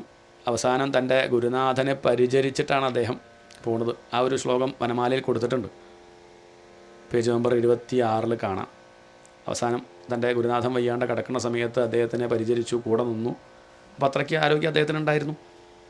അപ്പോൾ അദ്ദേഹം ചൊല്ലിയ ശ്ലോകമാണത്. കായേ സീതതി കണ്ഠരോധിനി കഭേ കുണ്ഠേ ചവാണീപഥേ ജിഹ്മായാം ദൃശിജീവിതേ ജിഗമിഷൗ ശ്വാസേ ശനൈഃ ശാമ്യതി ആഗത്യ സ്വയമേവ നഃ കരുണയാ കാത്യായനീ കാമുകഃ കർണേ വർണ്ണയതാത് ഭവാർണവഭയാത് ഉത്താരകം. ഇത്രയേ ഗുരുനാഥന് പറയാൻ പറ്റുള്ളൂ. ബാക്കി പറയാൻ അയാൾക്ക് സാധിക്കുന്നില്ല. അടുത്ത പദം താരകം എന്ന് മേൽപ്പത്തൂർ പറയലും ഗുരുനാഥൻ കണ്ണടക്കലും ഒരുമിച്ചാണ്. ശ്ലോകത്തിൻ്റെ താല്പര്യം അവിടെ കൊടുത്തിട്ടുണ്ട്.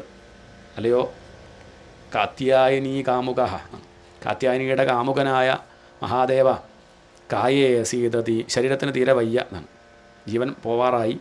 ശ്വാസമാണെങ്കിലും മെല്ലെ വലിക്കാൻ പറ്റുന്നുള്ളൂ എന്നാണ്. വലിക്കണം എന്നൊക്കെ ആഗ്രഹമുണ്ട്, ഇത് വരണ്ടേ, കിട്ടണ്ടേ, ആ ഒരു പ്രയാസം എന്നാണ്. വാണീപഥേ ജിഗ്മായാം ദൃശി ജീവിതേ ജിഗമിഷൗ. അങ്ങനെ ഇരിക്കുന്ന സമയത്ത് ആര് വരും? മെല്ലെ ആ കാത്യായനി കാമുകനും വന്ന് തല കുനിച്ച് ചെവിയിൽ ഓം എന്ന് പറയുന്നതാണ്. അദ്ദേഹം തൃക്കണ്ടിയൂരുള്ള ആളാണ്. അതുകൊണ്ട് അദ്ദേഹത്തിൻ്റെ ഉപാസിക്കുന്ന ദേവൻ പരമേശ്വരനാണ്. അപ്പോൾ അദ്ദേഹം ചൊല്ലുന്ന ശ്ലോകമാണ്.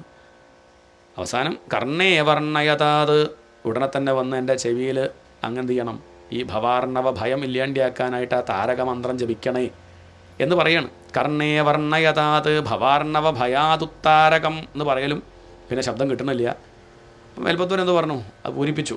താരകം എന്ന് പറയലും അദ്ദേഹം കണ്ണടച്ചു. അങ്ങനെ തൻ്റെ ഗുരുനാഥനെ ശുശ്രൂഷിച്ച് കൃതാർത്ഥനായും കൊണ്ട് തന്നെയാണ് അവസാന കാലത്ത് മേൽപ്പത്തൂരും കണ്ണടയ്ക്കുന്നത്. അതാണ് വെറുതെ എന്ന് വിചാരിക്കേണ്ടെന്ന് അർത്ഥം. ചില അങ്ങനെ ചോദിക്കുക. എന്നിട്ടിപ്പോൾ നാരായണിയൊക്കെ വായിച്ചിട്ട് വാതരോഗം മാറിയോ?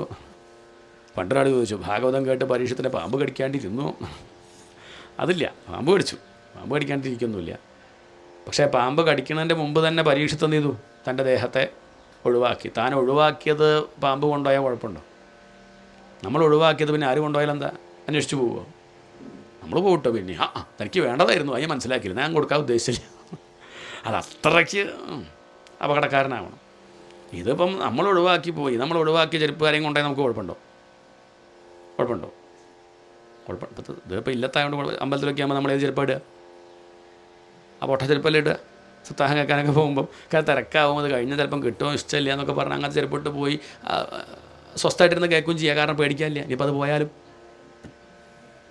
അത് 12 കൊല്ലം ഉപയോഗിക്കണു. അതിപ്പം പോയാലും സാരമില്ല. മനസ്സുകൊണ്ട് ഉപേക്ഷിച്ചുള്ളതുകൊണ്ട് തിരിച്ചു പോയി ഇനിയിപ്പോൾ അത് കാണാണ്ടേ ദുഃഖമുണ്ടോ? കാണാണ്ടേ എന്ത് ചെയ്യും? ഒന്ന് ചിരിക്കും. നന്നായി, അതായാലും ഏതോ ഭാഗ്യവാൻ കൊണ്ടുപോയിട്ടുണ്ട്. അത്രയേ ഉള്ളൂ. കാരണം ഒഴിവാക്കിയ സാധനമാണ്. അതാണ് താല്പര്യം. പരീക്ഷത്തിൻ്റെ ദേഹം എന്നൊന്നും പറയണ്ട. പരീക്ഷത്ത് ഒഴിവാക്കിയത് അത് തക്ഷകന് മോഹം ഉണ്ടെങ്കിൽ എടുത്തോട്ടെ, അത്രയേ ഉള്ളൂ. അതുകൊണ്ട് ഫലിച്ചില്ല എന്ന് പറയരുതെന്ന് അർത്ഥം. ചില അങ്ങനെയൊക്കെ വ്യാഖ്യാനിക്കുക. ഇതൊന്നും വേണ്ടതുപോലെ മനസ്സിലാക്കാതെ ഇതിനൊക്കെ വിമർശിക്കുന്നവരുണ്ട്.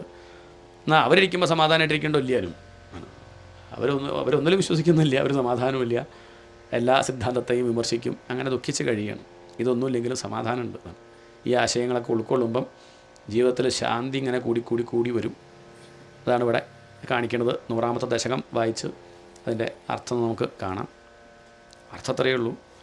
ഇത് ദശകം എന്ന് പറയാൻ വയ്യ.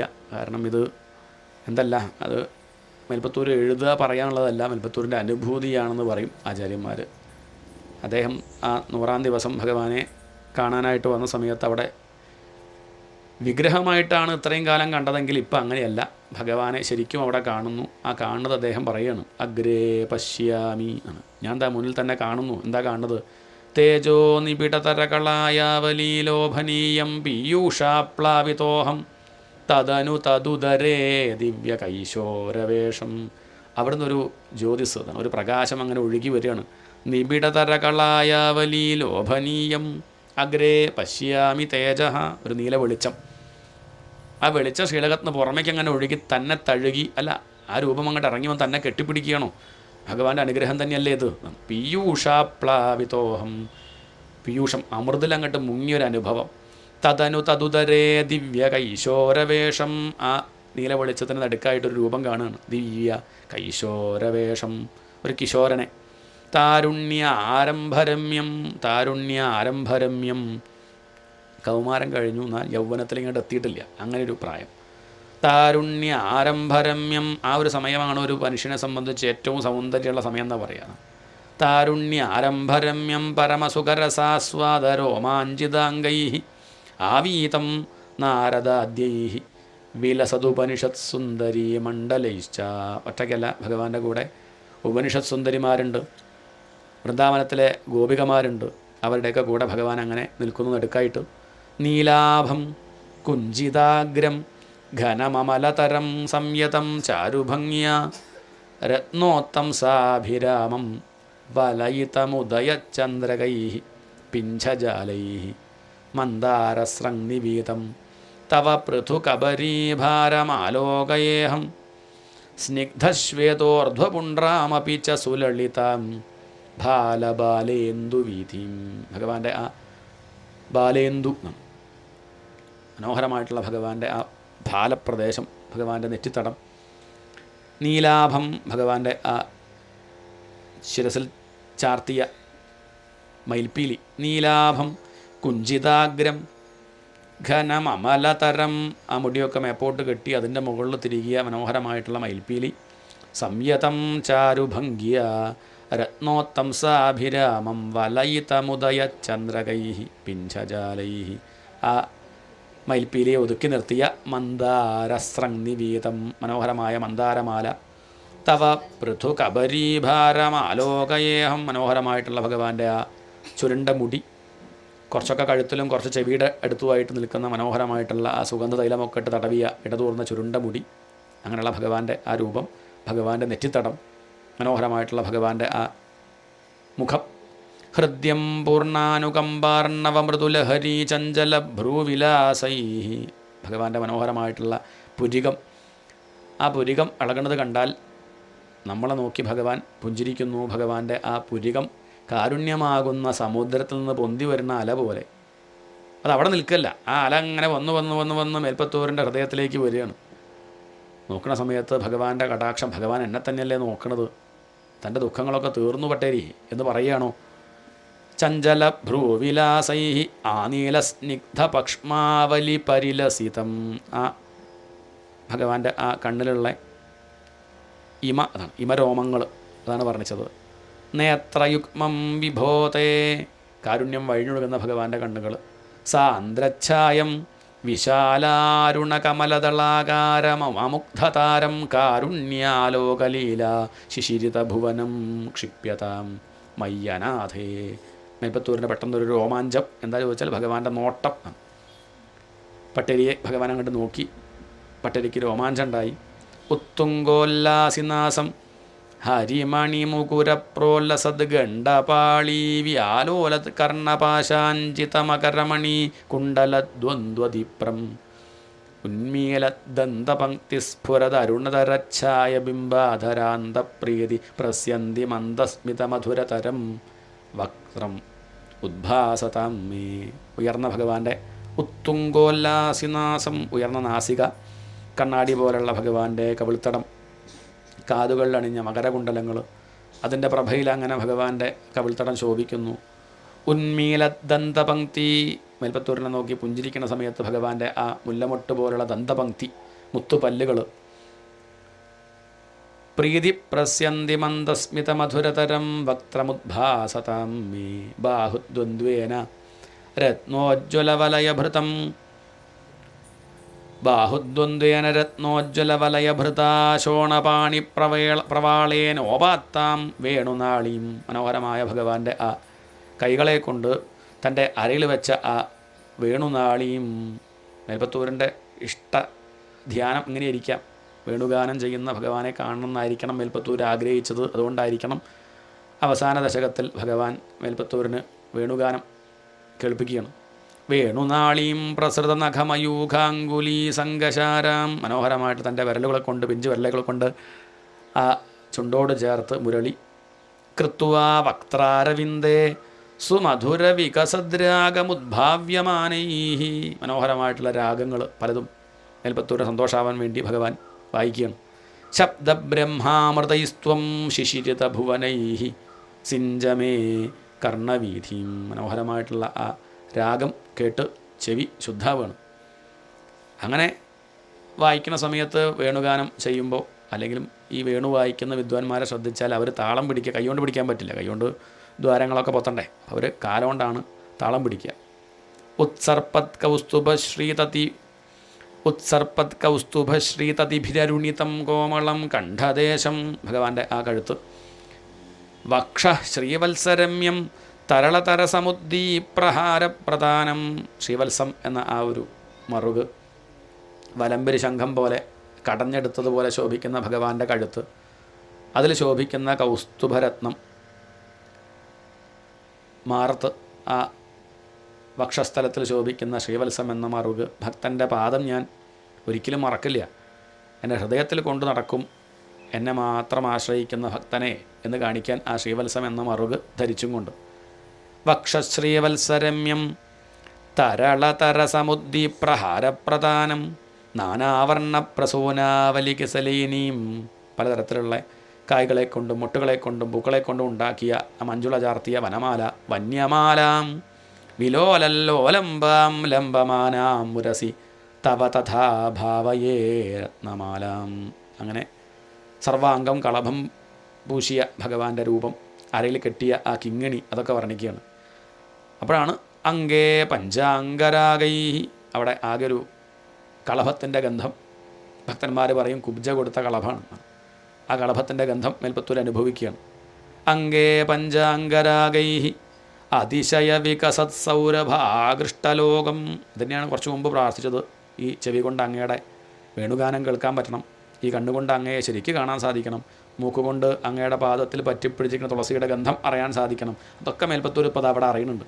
അങ്കേ പഞ്ചാംഗരാഗൈ അതിശയ വികസത് സൗരഭാകൃഷ്ടലോകം ലീനാനേകത്രിലോകീപിതതിമപി കൃശാം ബിഭ്രതാം മധ്യവല്ലീം ശക്രാശ്മന്യസ്തതപ്തോജ്വലകനകനിഭം പീതചേലം ദധാനം ധ്യായാമോ ദീപ്തരശ്മിസ്ഫുടമണിരചനാ കിങ്കിണീമണ്ഡിതം ത്വാം.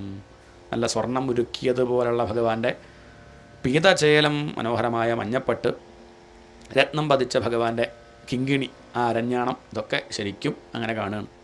ഊരു ചാരു തവൂരു, ആ മഞ്ഞപ്പട്ടിൻ്റെ ഇടയിൽ കൂടെ ഭഗവാന്റെ തുട, ഊരു പറഞ്ഞ തുട. ഊരു ചാരു തവോരു ഘനമസൃണരുചൗ ചിത്തചോരൗരമായ വിശ്വക്ഷോഭം വിശങ്ക്യ ധ്രുവമനിശം മുഭൗ പീതചേലാവൃതാംഗൗ. തൻ്റെ ആ തുടയുടെ സൗന്ദര്യം കണ്ട് ലക്ഷ്മിയും സത്യഭാമയും ഒന്നും മയങ്ങിപ്പോണ്ട എന്ന് കരുതി വിശ്വക്ഷോഭം, ഇത് കണ്ടു കഴിഞ്ഞാൽ എല്ലാവരും ചെയ്യേണ്ട കർമ്മങ്ങളൊക്കെ മറന്നുപോകും, അത് തന്നെ നോക്കി നിൽക്കുന്ന കരുതി, കാണണ്ട കരുതി മഞ്ഞപ്പട്ടുകൊണ്ട് മറക്കുകയാണ്.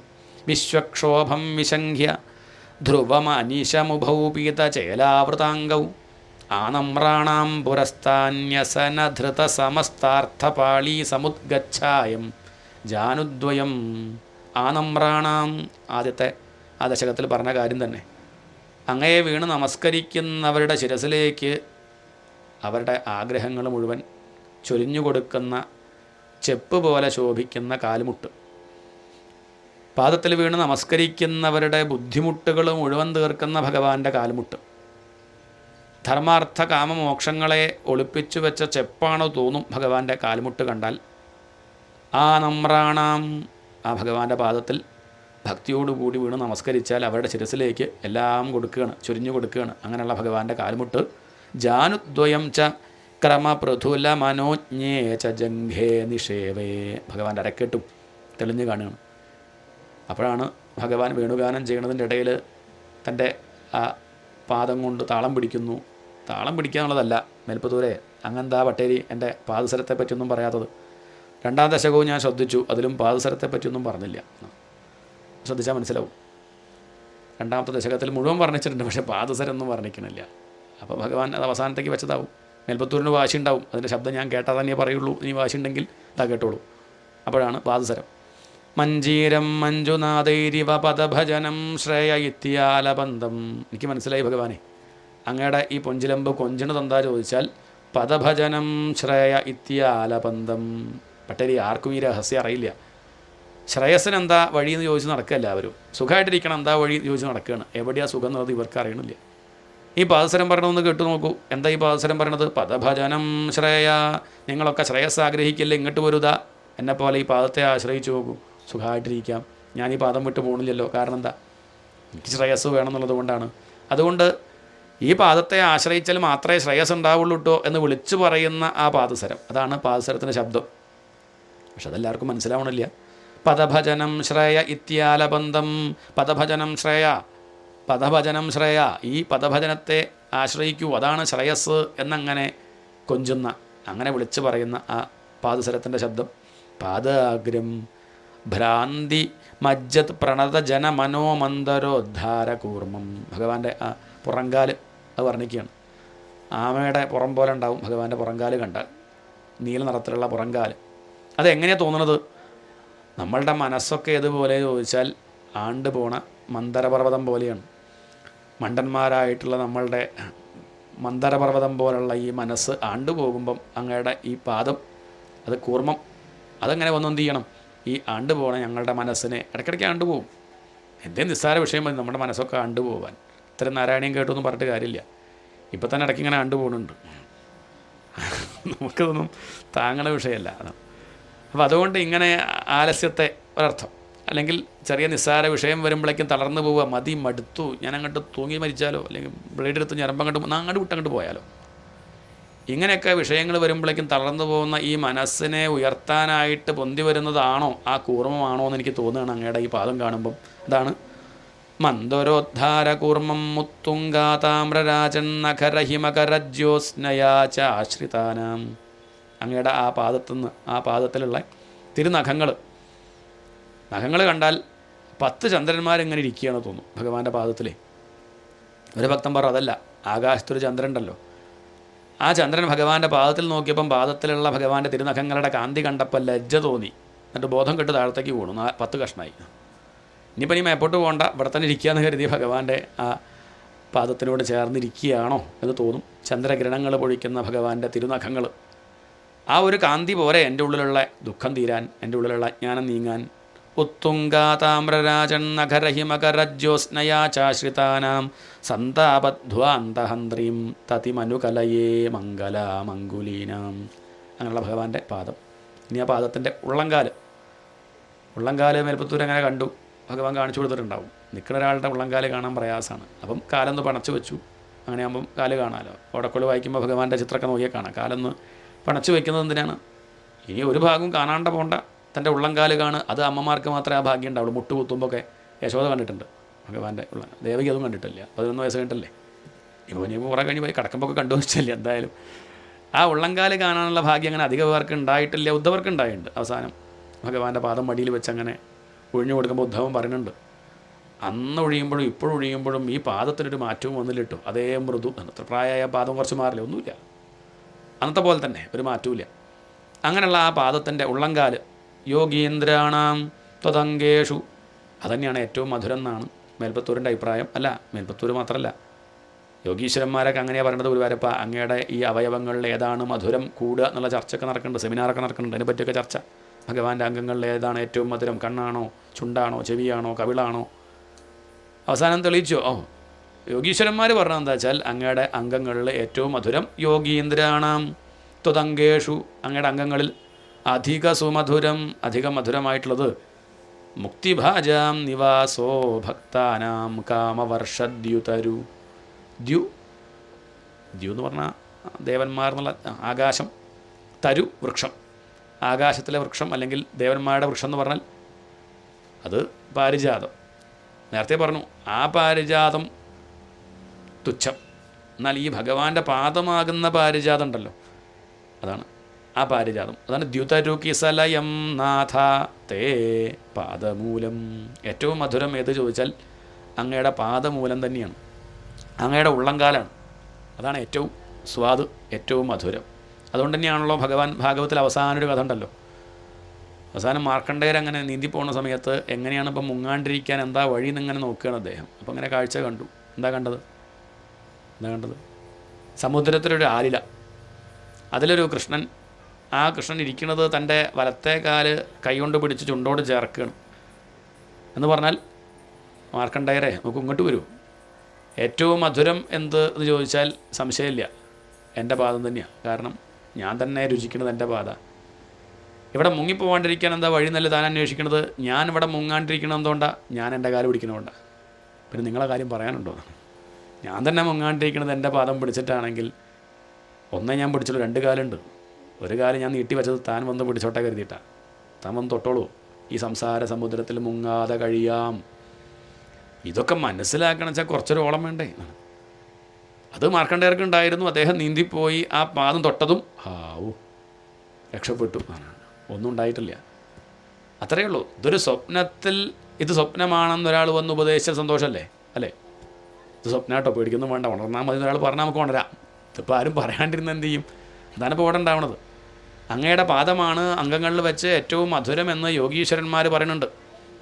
യോഗീന്ദ്രാണാം ത്വതംഗേഷു അധികസു മധുരം മുക്തിഭാജാം നിവാസോ ഭക്താനാം കാമവർഷദ്യുതരുകിസലയം നാഥ തേ പാദമൂലം നിത്യം ചിത്തസ്ഥിതം മേ. ഒറ്റ പ്രാർത്ഥനയുള്ളൂ, ഈ പാദം ഹൃദയത്തിൽ നിന്ന് മറയാതിരിക്കട്ടെ. വിഷമങ്ങളൊക്കെ വരും, പക്ഷെ ഒരു ഭാഗത്ത് നിന്നുണ്ടാവണം, അങ്ങയുടെ പാദം ഉണ്ടാവണം. എല്ലാം കൂടി മനസ്സിൽ നിൽക്കില്ല. ഭഗവാന്റെ പാദം ഉണ്ടെങ്കിൽ വിഷമം നിൽക്കില്ല. മനസ്സിന് ഒരു സമയത്ത് എല്ലാം ചിന്തിക്കാൻ സാധിക്കില്ല. കുറേ ചിന്തകൾ വന്ന് പോകുന്നുണ്ടാവും, പക്ഷേ ഒരു സമയത്ത് ഒരു ചിന്തയേ ഉണ്ടാവുള്ളൂ. അതുകൊണ്ട് തീവ്രമായ ശ്രദ്ധ ഏതിലാണോ അത് ഉറയ്ക്കും. അതുകൊണ്ട് ഈ പാദം എൻ്റെ മനസ്സിൽ ഉറയ്ക്കണം, അത്രേ ആഗ്രഹമുള്ളൂ. നിത്യം ചിത്തസ്ഥിതം മേ പവനപുരപതേ കൃഷ്ണ. അല്ലയോ കൃഷ്ണ, പവനപുരപതേ, എത്രയാ വിശേഷണങ്ങൾ. ഇതുവരെ ഇങ്ങനെ എത്ര ഉണ്ടായില്ല. ഒരു ശ്ലോകത്തിൽ തന്നെ പവനപുരപതേ കൃഷ്ണ നിർത്തണില്ല. കാരുണ്യസിന്ധോ, കാരുണ്യത്തിൻ്റെ കടലല്ലേ അങ്ങ്, ദയാസമുദ്രമല്ലേ അങ്ങ്. മേൽപ്പത്തൂരിൻ്റെ ഭാവം ശ്രദ്ധിക്കൂ. ഹൃത്വാ നിശേഷതാപാൻ, എൻ്റെ എല്ലാ ദുഃഖങ്ങളും തീർത്ത്. വാതരോഗമല്ല, എനിക്കറിയാം വാതരോഗം മാറിയ വേറൊന്ന് വരും. അങ്ങനെയല്ല, ഇനി വയ്യ, ഇനിയിപ്പോൾ ഒരു രോഗം വേണ്ട, ഇനി സംസാര ക്ലേശം വേണ്ട, ദുഃഖം വേണ്ട, അജ്ഞാനം നീക്കൂന്നാണ് താല്പര്യം. ഹൃത്വാ നിശേഷതാപാൻ പ്രതിശതു. ഇനി എന്താ തരേണ്ടത്? പരമാനന്ദ സന്തോഹലക്ഷ്മീം. നാരായണീയം ആരംഭിക്കുന്നത് സാന്ദ്രാനന്ദാവബോധാത്മക ആനന്ദം എന്ന് പറഞ്ഞിട്ടാ. ഇനി ഇടയ്ക്ക് വെച്ച് കൃഷ്ണാവതാരം പറയുമ്പോഴും അവിടെയും ആനന്ദരൂപ ഭഗവൻ അയിതേവതാരേ, അല്ലെങ്കിൽ സാന്ദ്രാനന്ദതനോഹ, അവിടെയും ആനന്ദം. ഇനി നിർത്തുന്ന സമയത്തും ഇവിടെതാ പരമാനന്ദ സന്തോഹലക്ഷ്മീം. ഭാഗവതം ഇങ്ങനെ തന്നെയല്ലേ? ഒന്ന് ആലോചിച്ച് നോക്കൂ. സത്യം പരം ധീമഹി തുടങ്ങി, അവസാനിക്കുമ്പോഴും സത്യം പരം ധീമഹി. കൃഷ്ണാവതാരത്തെ പറയുമ്പോൾ സത്യവ്രതം സത്യപരം ത്രിസത്യം സത്യസ്യയോനിം. അതേ രീതി തന്നെ, അതുതന്നെയാണ് ഇവിടെ മേൽപ്പത്തൂരും എടുക്കുന്നത്. അജ്ഞാത്വാതേ മഹത്വം. അവസാനമായിട്ട് പ്രാർത്ഥന, ഈ ചെയ്തതൊക്കെ ഭഗവാനെ അങ്ങ് ക്ഷമിക്കണം. എന്തൊക്കെയോ പറയുന്നുണ്ട് ഞാൻ, ഇതൊക്കെ ഇപ്പോൾ ശരിയാണോ അല്ലേ എന്നൊക്കെ ചോദിച്ചാൽ ഇപ്പം എന്താ പറയുക, തോന്നുന്നത് പറയാമെന്നല്ലാതെ ഈ എഴുതിയതൊക്കെ ശരിയാണോ മേൽപ്പത്തൂർ എഴുതിയത് എന്ന് ചോദിച്ചാൽ ഇപ്പം അറിയില്ല. എനിക്ക് തോന്നിയതൊക്കെ ഞാൻ അങ്ങനെ പറഞ്ഞു എന്നേ ഉള്ളൂ. അജ്ഞാത്വാതേ മഹത്വം, അങ്ങയുടെ മഹത്വം അറിയാതെ യദിഹ നിഗദിതം, എന്തൊക്കെയോ ഞാൻ പറഞ്ഞു. വിശ്വനാഥ, ഈ ലോകത്തിൻ്റെ നാഥനല്ലേ അങ്ങ്. ലോകത്തിൻ്റെ നാഥൻ എന്ന് പറഞ്ഞാൽ വലിയ ഹൃദയമായിരിക്കും. പക്ഷെ ക്ഷമിച്ചൂടെ? വലിയ വിശാല ഹൃദയമുള്ള അങ്ങ്, ഞാൻ ഈ ചെയ്ത പഴവൊക്കെ എന്തെങ്കിലും തെറ്റുണ്ടെങ്കിൽ അങ്ങത് ക്ഷമിക്കുക. ക്ഷമേയഥാഹ സ്തോത്രം ചെയ്തത് സഹസ്രോത്തരമധികതരം. സഹസ്രത്തിലധികം ഉള്ള ഈ ഒരു സ്തോത്രം, 1000-ലധികം ശ്ലോകങ്ങളുണ്ട് ഈ ഒരു ഗ്രന്ഥത്തിൽ. അങ്ങനെയുള്ള ഈ ഒരു ഗ്രന്ഥം ത്വത്പ്രസാദായ ഭൂയാത്. ഒറ്റ ഉദ്ദേശമേ ഉള്ളൂ, രോഗം മാറണം. അല്ല, ത്വത്പ്രസാദായ ഭൂയാത്. ഇതാണ് കർമ്മയോഗം. ചെയ്യണത് എന്തിനു ചോദിച്ചാൽ ഒറ്റ ഉദ്ദേശമേ ഉള്ളൂ, അങ്ങ് പ്രസാദിക്കണം. ഈ ഭാവമാവണം. ഇതായ രക്ഷപ്പെട്ടു, വേറൊന്നും ചെയ്യാനില്ലേ. ചായ കുടിക്കണം എന്തിനാ ചോദിച്ചാൽ എന്തിനാ?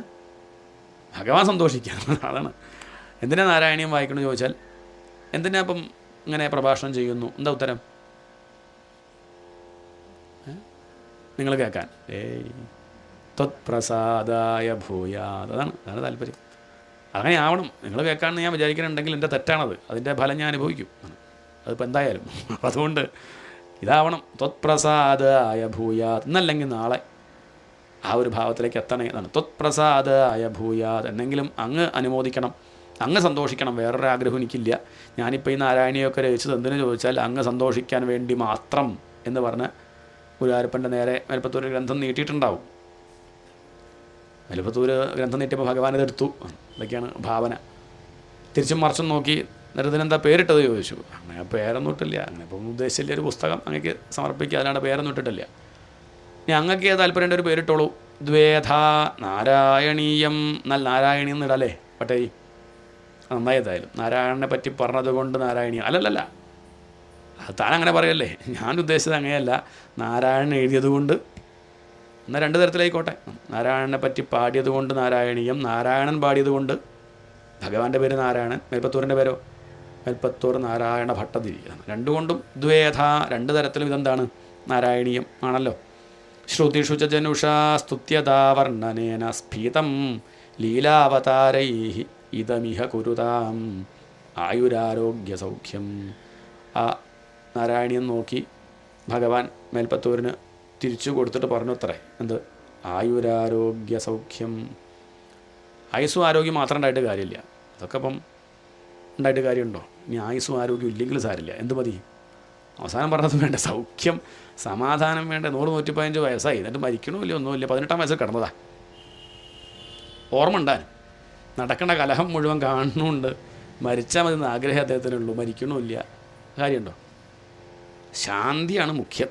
അതുകൊണ്ട് ആയുസ്സും ആരോഗ്യവും സൗഖ്യവും ഉണ്ടാവട്ടെ. അങ്ങേക്ക് മാത്രമല്ല, ഇതിനി ആരൊക്കെ വായിക്കണുണ്ടോ കേൾക്കണുണ്ടോ അവർക്കൊക്കെ ഉണ്ടാവട്ടെ. അതാണ് നാരായണത്തിൻ്റെ ഒരു പ്രത്യേക ശക്തി ഉണ്ടെന്ന് പറയേണ്ടി വരും നാരായണീയത്തിന്. അത് ഭഗവാൻ അനുഗ്രഹിച്ചതാണ്. മേൽപ്പത്തൂര് നോക്കി കണ്ണടച്ചു, ഭഗവാനെ നമസ്കരിച്ചു, ഒരു തണുപ്പ് ശിരസിൽ തോന്നി, ഭഗവാൻ കൈവച്ച് അനുഗ്രഹിച്ചതാണ്. അത് കഴിഞ്ഞ് കണ്ണു തുറന്നതും മേൽപ്പത്തൂര് സുഖമായിട്ട് നടന്നങ്ങോട്ട് പോയി എന്നാണ്. അദ്ദേഹത്തിന് എന്തില്ല, വാതരോഗം മാറി, ആ പ്രശ്നം തീർന്നു. പുറത്തേക്ക് ഇറങ്ങിയപ്പോൾ കാണുന്ന കാഴ്ച, അവിടെ ഈ ഒരു കാഴ്ച കാണാൻ പലരും വന്നിട്ടുണ്ട്. ഏകാദശി ദിവസമൊക്കെ പറയും. അന്ന് മേൽപ്പത്തൂരിൻ്റെ ഗുരുനാഥൻ അമ്പലത്തിൽ വന്ന സമയമാണ്. അദ്ദേഹത്തിൻ്റെ കണ്ണ് നിറഞ്ഞ് നോക്കി നിൽക്കുകയാണ്. തൻ്റെ ശിഷ്യൻ്റെ രോഗം മാറി, തനിക്ക് വേണ്ടി രോഗം ഏറ്റെടുത്തു, അത് മാറി, അത് ഭഗവാന് സമർപ്പിച്ചു. അങ്ങനെ നിൽക്കുന്ന തൻ്റെ അഭിമാനത്തോടു കൂടി തൻ്റെ ശിഷ്യനെ നോക്കുന്നു. അവിടെ ചുറ്റും കൂടെയുള്ള ഭക്തന്മാരൊക്കെ അത് കണ്ട് അത്ഭുതപ്പെടുന്നു. ഭഗവാൻ ഗുരുനാഥനെയും ശിഷ്യനെയും നോക്കി അനുഗ്രഹിച്ച് പുഞ്ചിരിച്ച് ശ്രീലകത്തേക്ക് തിരിച്ചു പോയി എന്നൊക്കെയാണ് അതിൻ്റെ കഥ. പിന്നെ അനവധി കാലം അദ്ദേഹം ജീവിച്ചു. അങ്ങനെ 86 വയസ്സായി സ്വസ്ഥമായി കണ്ണടച്ച് ഭഗവാന്റെ നാമം ജപിച്ച് ഭഗവാനിലേക്ക് ലയിച്ചു മേൽപ്പത്തൂർ നാരായണ ഭട്ടതിരി എന്നാണ് ചരിത്രം. താല്പര്യം ഇരിക്കുമ്പോൾ സന്തോഷമായിട്ടിരിക്കുക, അവസാനം പോകുമ്പോഴും അങ്ങനെ തന്നെ. ഏതായാലും ഈ ഒരു നാരായണീയ സത്സംഗം ഇവിടെ നടന്നതിൽ സന്തോഷം. അതിന് നിമിത്തമാവാൻ എനിക്കും സാധിച്ചു. ഭാഗ്യമല്ലേ ഇങ്ങനൊരു വേദി നാരായണത്തിനായിട്ട് ഉണ്ടാക്കിയതുപോലെ. ഞാൻ അന്വേഷിച്ചു, ഇതിനുണ്ടാക്കിയതല്ല, അപ്പോൾ അതല്ലാതെ തന്നെ ഉള്ളതാണ്. പക്ഷേ എന്നാലും ഇത്രയും പേർക്ക് ഇവിടെ ഇരുന്ന് ഇങ്ങനെയൊക്കെ ഒരു സൗകര്യം കേശവേട്ടൻ്റെ സ്ഥലത്ത് അത് കാരണമായി. അതെന്തായാലും വലിയ സന്തോഷം. ആത്മാർത്ഥതയോടുകൂടി ഇതിനുള്ള സംവിധാനമൊക്കെ ഒരുക്കി, വലിയ കാര്യം തന്നെ. ഇതിനു വേണ്ടി നല്ലോണം ഉത്സാഹിച്ചതിൻ്റെ പിന്നിലെങ്ങനെ ഇരുന്ന കരുത്ത്, അത് പ്രസന്നോപോളാണ്. അതൊക്കെ ഒരു കാര്യം തന്നെ. ഒറ്റയ്ക്കല്ല, ധാരാളം പേര് കൂടെ ഉണ്ട്. നാലൊരാൾ ഇതിന് ചാവി കൊടുക്കാൻ ഒരാൾ വേണമല്ലോ. എന്തായാലും അങ്ങനെയുള്ള കുറേ പേര് ഒത്തുകൂടി, പല തിരക്കും ഉണ്ടാവും, എന്നാലും അതൊക്കെ മാറ്റി നിർത്തി ഈ ഒരു സത്സംഗം എന്ന് പറഞ്ഞ് ഒത്തുകൂടി. കേശവേട്ടനാണ് ഇതിൻ്റെ ഗ്രൂപ്പിലുള്ളതെങ്കിലും കുടുംബത്തിലുള്ളവർക്ക് അധികം പറയുന്ന ആൾക്ക് വലിയ ബുദ്ധിമുട്ടൊന്നും ഉണ്ടാവില്ല. എനിക്കൊക്കെ അറിയാം. ഇതിൻ്റെയൊക്കെ പ്രയാസം എന്താ ചോദിച്ചാൽ, വന്നവർക്ക് കഴിഞ്ഞങ്ങോട്ട് പോയവിടെ അടിച്ചു വാരി തുടയ്ക്കേണ്ടതൊക്കെ ഞാനല്ലേ, അല്ലെങ്കിൽ ഞങ്ങളല്ലേ. ബുദ്ധിമുട്ട് വരുന്നവരോട് മിണ്ടിയില്ലെങ്കിൽ പ്രശ്നം, മിണ്ടിയ പ്രശ്നം, അങ്ങനെയൊക്കെ ഉണ്ട്. ഒരു കുടുംബമുള്ള ബുദ്ധിമുട്ടത്. മറ്റേതൊന്നും നമുക്കൊരു ഹാളാണെങ്കിൽ അവിടെ പോയിരുന്ന് പറഞ്ഞ് പോന്നാൽ മതി. ഒരു വീടാകുമ്പോൾ അതിൻ്റേതായിട്ടുള്ള പരിമിതികളുണ്ട്. അതൊന്നും ചോദിക്കാതെ ഇതിനൊക്കെ സഹകരിച്ച് ഒപ്പം വന്നിട്ടുള്ള കുടുംബം, അവരെ സ്മരിക്കാണ്ടിരിക്കാൻ വയ്യ. അതുകൊണ്ട് ഒരു സംശയവുമില്ല, ഗുരുവായൂരപ്പൻ്റെ കാരുണ്യം ഒരു കുറവുമില്ലാതെ അവരിലും നമ്മളിലും, അവർ മാത്രമല്ല നമുക്കൊക്കെ ഉണ്ടാവും. ഇങ്ങനെ ഉത്സാഹിച്ചവർക്കും ഇതിൽ പങ്കെടുത്ത് ഇത്ര സമയം നമ്മൾ മാറ്റി വെച്ചില്ല. ഒന്നുമില്ലെങ്കിലും ഈ ചൂടത്ത് കുറേ നേരം നമ്മളിങ്ങനെ എന്തിനു വേണ്ടിയിട്ടാണ്, ഇത് കഴിഞ്ഞ് വല്ലതും കിട്ടുമെന്ന് എഴുതിയിട്ടാണ്, ഒന്നുമല്ല. അതങ്ങനെ ഭഗവാനെ ഭജിക്കുക, വേറൊരു ഉദ്ദേശമില്ലല്ലോ. ഇത് കഴിഞ്ഞ് ഭഗവാന്റെ കാരുണ്യം അനുഗ്രഹം നമുക്കും കുടുംബാംഗങ്ങൾക്കും ഒക്കെ ഉണ്ടാവട്ടെ എന്ന് പ്രാർത്ഥിക്കുന്നു. എല്ലാവരോടും നന്ദി പറയുകയാണ്. കൂടുതലൊന്നും ഇങ്ങനെ ഭാഗവതവും നാരായണീയം പറയല്ലാണ്ട് വേറെയുള്ള വർത്തമാനം പറയാൻ എനിക്ക് നിശ്ചയില്ല. ഞാൻ പറഞ്ഞത് വഷളാവും. അതുകൊണ്ട് മറ്റുള്ള വർത്തമാനമൊന്നും അധികം പറയണില്ല. കായേന വാചാ മനസേന്ദ്രിയേർവാ ബുദ്ധ്യാത്മനാ വാ പ്രകൃതേ സ്വഭാവാത് കരോമി യദ്യത് സകലം പരസ്മൈ നാരായണായേതി സമർപ്പയാമി.